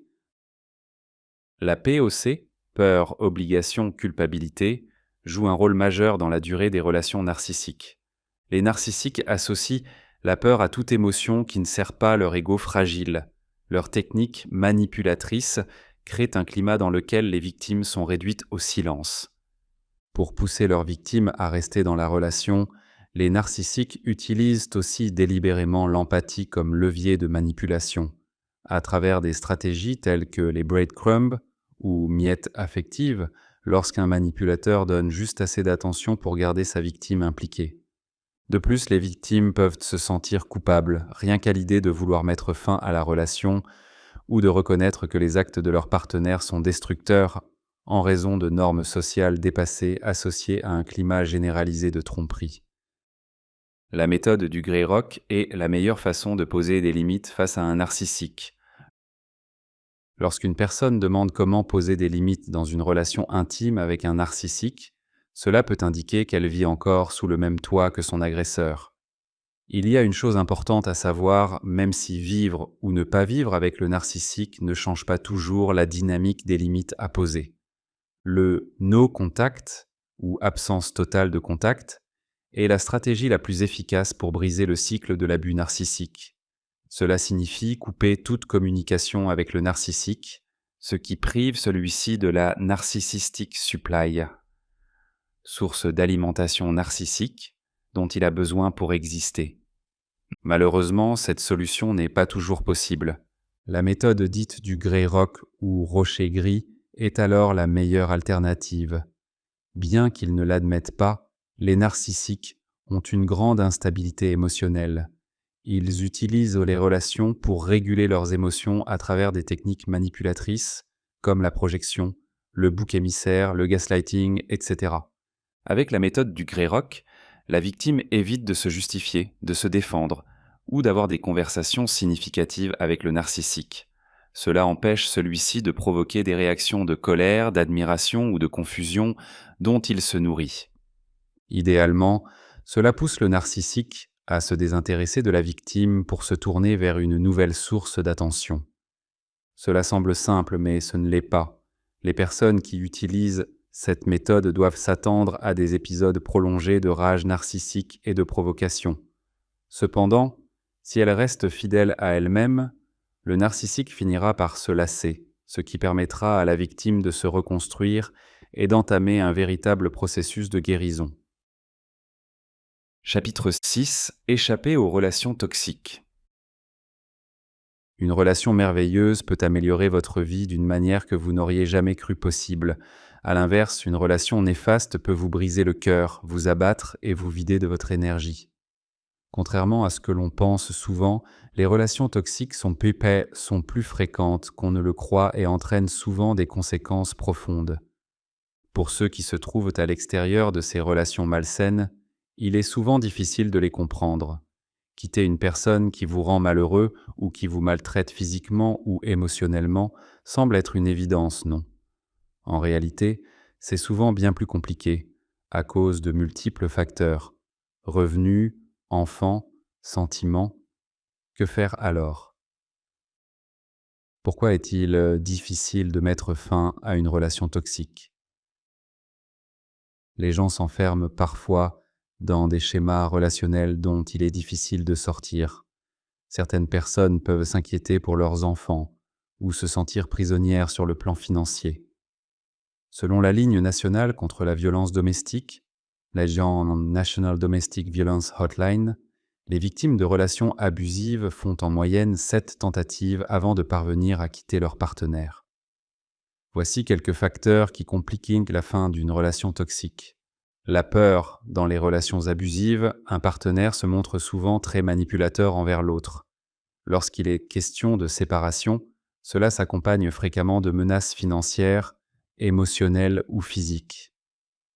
La victime peut alors hésiter à rompre avec son partenaire. Les enfants. Pour les couples ayant des enfants, se séparer peut sembler encore plus difficile en raison des dommages supposés sur les enfants. Il peut aussi y avoir des enjeux liés à la garde. L'amour. Certaines personnes restent en couple à cause de sentiments d'amour non résolus. Les finances. La séparation peut s'avérer compliquée si l'un des partenaires dépend financièrement de l'autre. La honte. Beaucoup gardent les détails de leurs relations secrets vis-à-vis de leurs amis, de leur famille ou de leurs collègues. Ils souffrent donc en silence, par honte de demander de l'aide. Pour faire face, certains se tournent vers l'alcool ou la drogue, ce qui aggrave la tension au sein du couple. La codépendance.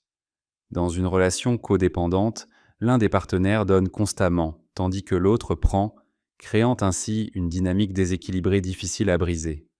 Après une longue période, il peut devenir très difficile de trouver une issue à une relation toxique. Il arrive même de penser que l'on est soi-même responsable du problème. Ce sentiment est fréquent, car l'agresseur est souvent expert dans l'art du gaslighting, une forme de manipulation psychologique qui pousse la victime à douter de la réalité. Des problèmes supplémentaires peuvent survenir si votre partenaire souffre d'un trouble de la personnalité narcissique, TPN, caractérisée par un sentiment exagéré d'importance personnelle et un manque d'empathie. Selon une étude publiée en 2019 dans Sage Open, les accès de violence des partenaires narcissiques s'expliqueraient par leur peur d'être abandonnés. Une personne narcissique peut devenir agressive ou tenter d'empêcher son partenaire de partir, par exemple en le manipulant, en jouant la victime. Comment sortir d'une relation toxique?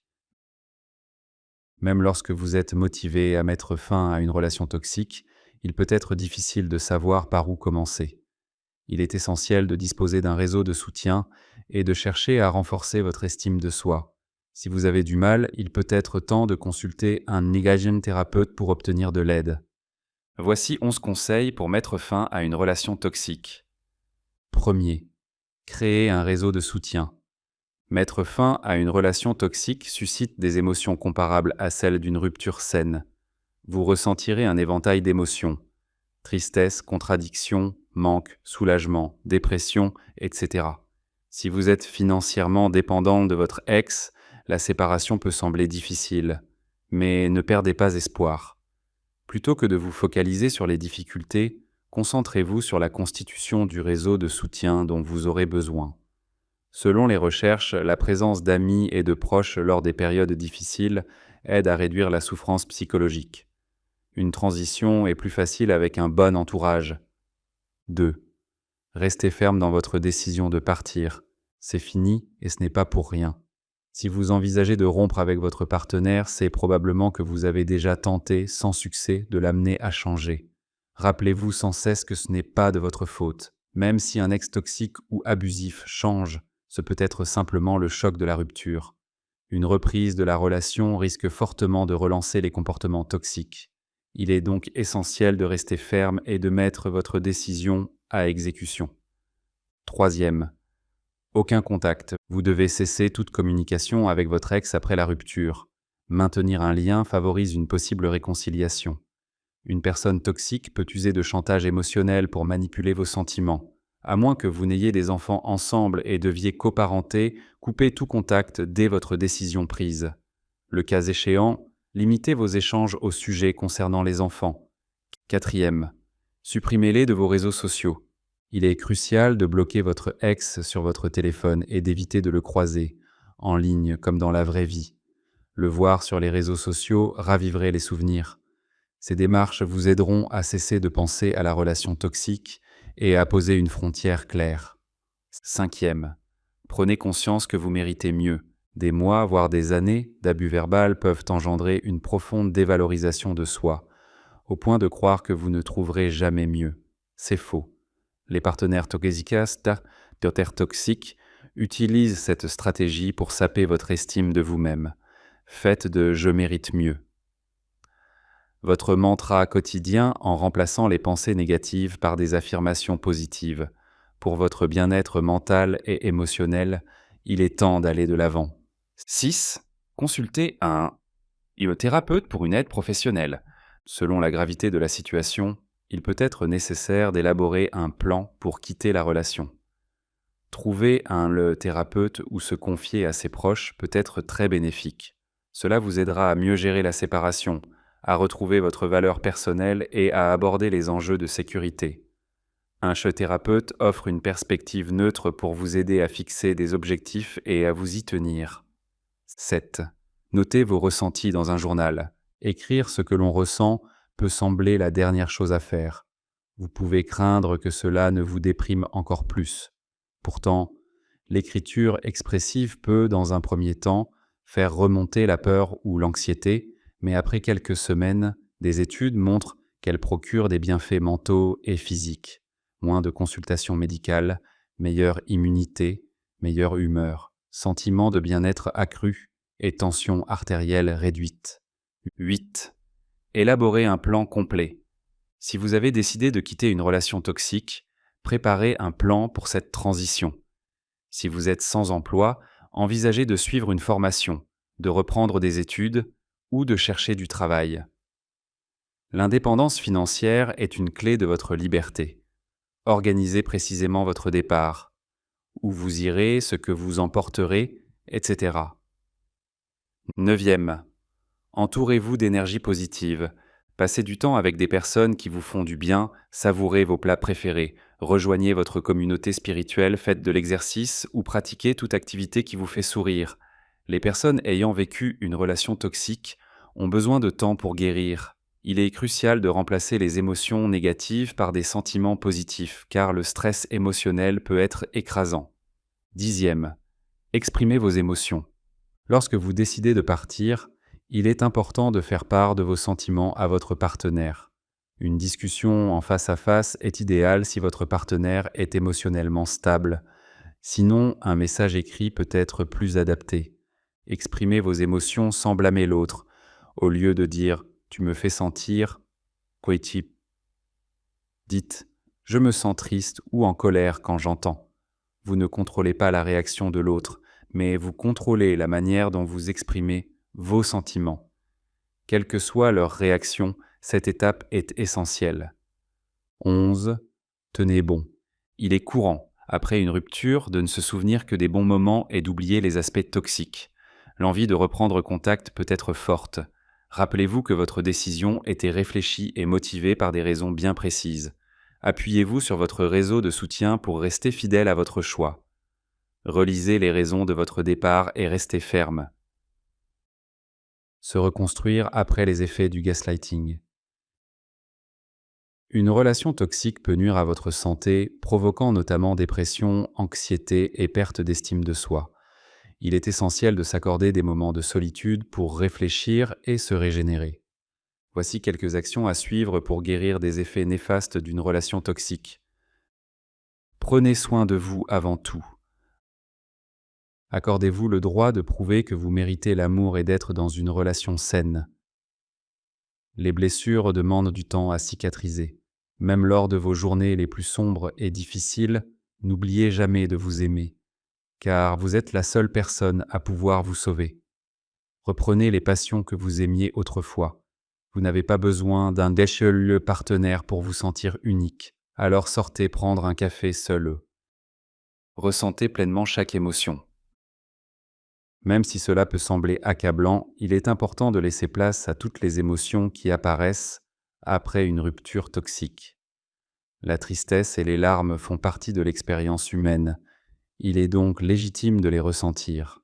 C'est peut-être le bon moment pour consulter un thérapeute qui pourra vous guider, vous aider à surmonter cette épreuve et à retrouver votre estime personnelle.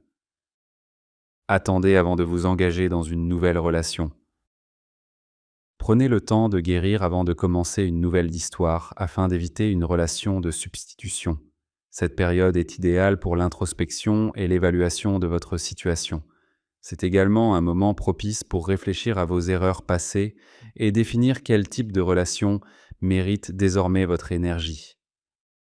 Rappelez-vous qu'il est normal de ne pas obtenir de clôture. Il peut être difficile d'avancer sans une vraie fin, mais souvenez-vous que tout est temporaire. N'attendez pas des excuses d'un partenaire toxique. Soyez la personne qui avance et laissez tomber toute rancune. Remplir vos journées creuses et combler le vide avec des choses. Chapitre 6. Échapper aux relations toxiques. Une relation merveilleuse peut améliorer votre vie d'une manière que vous n'auriez jamais cru possible. À l'inverse, une relation néfaste peut vous briser le cœur, vous abattre et vous vider de votre énergie. Contrairement à ce que l'on pense souvent, les relations toxiques sont plus fréquentes qu'on ne le croit et entraînent souvent des conséquences profondes. Pour ceux qui se trouvent à l'extérieur de ces relations malsaines, il est souvent difficile de les comprendre. Quitter une personne qui vous rend malheureux ou qui vous maltraite physiquement ou émotionnellement semble être une évidence, non? En réalité, c'est souvent bien plus compliqué, à cause de multiples facteurs. Revenus, enfants, sentiments. Que faire alors? Pourquoi est-il difficile de mettre fin à une relation toxique? Les gens s'enferment parfois dans des schémas relationnels dont il est difficile de sortir. Certaines personnes peuvent s'inquiéter pour leurs enfants ou se sentir prisonnières sur le plan financier. Selon la ligne nationale contre la violence domestique, l'agent National Domestic Violence Hotline, Les victimes de relations abusives font en moyenne 7 tentatives avant de parvenir à quitter leur partenaire. Voici quelques facteurs qui compliquent la fin d'une relation toxique. La peur. Dans les relations abusives, un partenaire se montre souvent très manipulateur envers l'autre. Lorsqu'il est question de séparation, cela s'accompagne fréquemment de menaces financières, émotionnelles ou physiques. La victime peut alors hésiter à rompre avec son partenaire. Les enfants. Pour les couples ayant des enfants, se séparer peut sembler encore plus difficile en raison des dommages supposés sur les enfants. Il peut aussi y avoir des enjeux liés à la garde. L'amour. Certaines personnes restent en couple à cause de sentiments d'amour non résolus. Les finances. La séparation peut s'avérer compliquée si l'un des partenaires dépend financièrement de l'autre. La honte. Beaucoup gardent les détails de leurs relations secrètes vis-à-vis de leurs amis, de leur famille ou de leurs collègues. Ils souffrent donc en silence, par honte de demander de l'aide. Pour faire face, certains se tournent vers l'alcool ou la drogue, ce qui aggrave la tension au sein du couple. La codépendance. Dans une relation codépendante, l'un des partenaires donne constamment, tandis que l'autre prend, créant ainsi une dynamique déséquilibrée difficile à briser. Après une longue période, il peut devenir très difficile de trouver une issue à une relation toxique. Il arrive même de penser que l'on est soi-même responsable du problème. Ce sentiment est fréquent, car l'agresseur est souvent expert dans l'art du gaslighting, une forme de manipulation psychologique qui pousse la victime à douter de la réalité. Des problèmes supplémentaires peuvent survenir si votre partenaire souffre d'un trouble de la personnalité narcissique, TPN, caractérisé par un sentiment exagéré d'importance personnelle et un manque d'empathie. Selon une étude publiée en 2019 dans Sage Open, les accès de violence des partenaires narcissiques s'expliqueraient par leur peur d'être abandonnés. Une personne narcissique peut devenir agressive ou tenter d'empêcher son partenaire de partir, par exemple en le manipulant, en jouant la victime. Comment sortir d'une relation toxique ? Même lorsque vous êtes motivé à mettre fin à une relation toxique, il peut être difficile de savoir par où commencer. Il est essentiel de disposer d'un réseau de soutien et de chercher à renforcer votre estime de soi. Si vous avez du mal, il peut être temps de consulter un engagement thérapeute pour obtenir de l'aide. Voici 11 conseils pour mettre fin à une relation toxique. Premier, créer un réseau de soutien. Mettre fin à une relation toxique suscite des émotions comparables à celles d'une rupture saine. Vous ressentirez un éventail d'émotions. Tristesse, contradiction, manque, soulagement, dépression, etc. Si vous êtes financièrement dépendant de votre ex, la séparation peut sembler difficile, mais ne perdez pas espoir. Plutôt que de vous focaliser sur les difficultés, concentrez-vous sur la constitution du réseau de soutien dont vous aurez besoin. Selon les recherches, la présence d'amis et de proches lors des périodes difficiles aide à réduire la souffrance psychologique. Une transition est plus facile avec un bon entourage. 2. Restez ferme dans votre décision de partir. C'est fini et ce n'est pas pour rien. Si vous envisagez de rompre avec votre partenaire, c'est probablement que vous avez déjà tenté, sans succès, de l'amener à changer.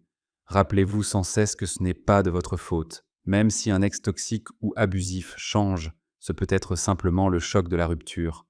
Une reprise de la relation risque fortement de relancer les comportements toxiques. Il est donc essentiel de rester ferme et de mettre votre décision à exécution. Troisième, aucun contact. Vous devez cesser toute communication avec votre ex après la rupture. Maintenir un lien favorise une possible réconciliation. Une personne toxique peut user de chantage émotionnel pour manipuler vos sentiments. À moins que vous n'ayez des enfants ensemble et deviez coparenter, coupez tout contact dès votre décision prise. Le cas échéant, limitez vos échanges au sujet concernant les enfants. Quatrième, supprimez-les de vos réseaux sociaux. Il est crucial de bloquer votre ex sur votre téléphone et d'éviter de le croiser, en ligne comme dans la vraie vie. Le voir sur les réseaux sociaux raviverait les souvenirs. Ces démarches vous aideront à cesser de penser à la relation toxique et à poser une frontière claire. Cinquième, prenez conscience que vous méritez mieux. Des mois, voire des années d'abus verbal peuvent engendrer une profonde dévalorisation de soi, au point de croire que vous ne trouverez jamais mieux. C'est faux. Les partenaires toxiques utilisent cette stratégie pour saper votre estime de vous-même. Faites de «je mérite mieux» votre mantra quotidien en remplaçant les pensées négatives par des affirmations positives. Pour votre bien-être mental et émotionnel, il est temps d'aller de l'avant. 6. Consultez un thérapeute pour une aide professionnelle. Selon la gravité de la situation, il peut être nécessaire d'élaborer un plan pour quitter la relation. Trouver le thérapeute ou se confier à ses proches peut être très bénéfique. Cela vous aidera à mieux gérer la séparation, à retrouver votre valeur personnelle et à aborder les enjeux de sécurité. Un thérapeute offre une perspective neutre pour vous aider à fixer des objectifs et à vous y tenir. 7. Notez vos ressentis dans un journal. Écrire ce que l'on ressent peut sembler la dernière chose à faire. Vous pouvez craindre que cela ne vous déprime encore plus. Pourtant, l'écriture expressive peut, dans un premier temps, faire remonter la peur ou l'anxiété, mais après quelques semaines, des études montrent qu'elle procure des bienfaits mentaux et physiques. Moins de consultations médicales, meilleure immunité, meilleure humeur, sentiment de bien-être accru et tension artérielle réduite. 8. Élaborez un plan complet. Si vous avez décidé de quitter une relation toxique, préparez un mot de la fin. La pratique abusive du gaslighting est devenue de plus en plus courante. Heureusement, il est aujourd'hui plus facile de l'identifier, car les gens sont plus conscients des moyens de l'éviter. La reconstruction après un épisode de gaslighting commence par l'établissement de limites claires et, si possible, par la fin de la relation. La séparation avec le manipulateur ainsi que le rétablissement du contact avec votre réseau de soutien sont tout aussi essentiels. Un accompagnement thérapeutique ou comportemental peut également vous être bénéfique. En cas de relation platonique ou amoureuse, envisagez de couper tout contact. Si vous êtes lié à la personne par des liens familiaux ou professionnels, vous pouvez fixer des limites et restreindre vos interactions. Quelle que soit la nature de la relation, prendre de la distance avec votre agresseur est une étape essentielle pour amorcer le processus de guérison. Le gaslighting est une stratégie abusive qui pousse les victimes à douter d'elles-mêmes ou de leur santé mentale. N'importe qui peut en être la cible. Même si le manipulateur essaiera de vous faire culpabiliser, vous n'êtes pas responsable de ses actes. Ne vous excusez jamais pour ses comportements destructeurs, cela ne ferait que flatter son ego fragile. Les séances de thérapie vous permettent d'exprimer vos émotions librement et sans crainte d'être jugé, tout en vous aidant à retrouver votre estime de vous. Certains thérapeutes peuvent également prescrire des médicaments pour traiter la dépression, l'anxiété ou le trouble de stress post-traumatique, TSPT. Nous vous remercions d'avoir écouté l'un de nos livres audio captivants. Pour plus d'expériences immersives, voici un autre livre audio qui, nous en sommes certains, vous plaira. N'oubliez pas de montrer votre soutien en mettant un like à cette vidéo, en partageant ce que vous avez aimé dans ce livre audio dans la section commentaires ci-dessous et en vous abonnant à la chaîne pour d'autres livres audio captivants comme celui-ci. Merci de faire partie de notre communauté de livres audio.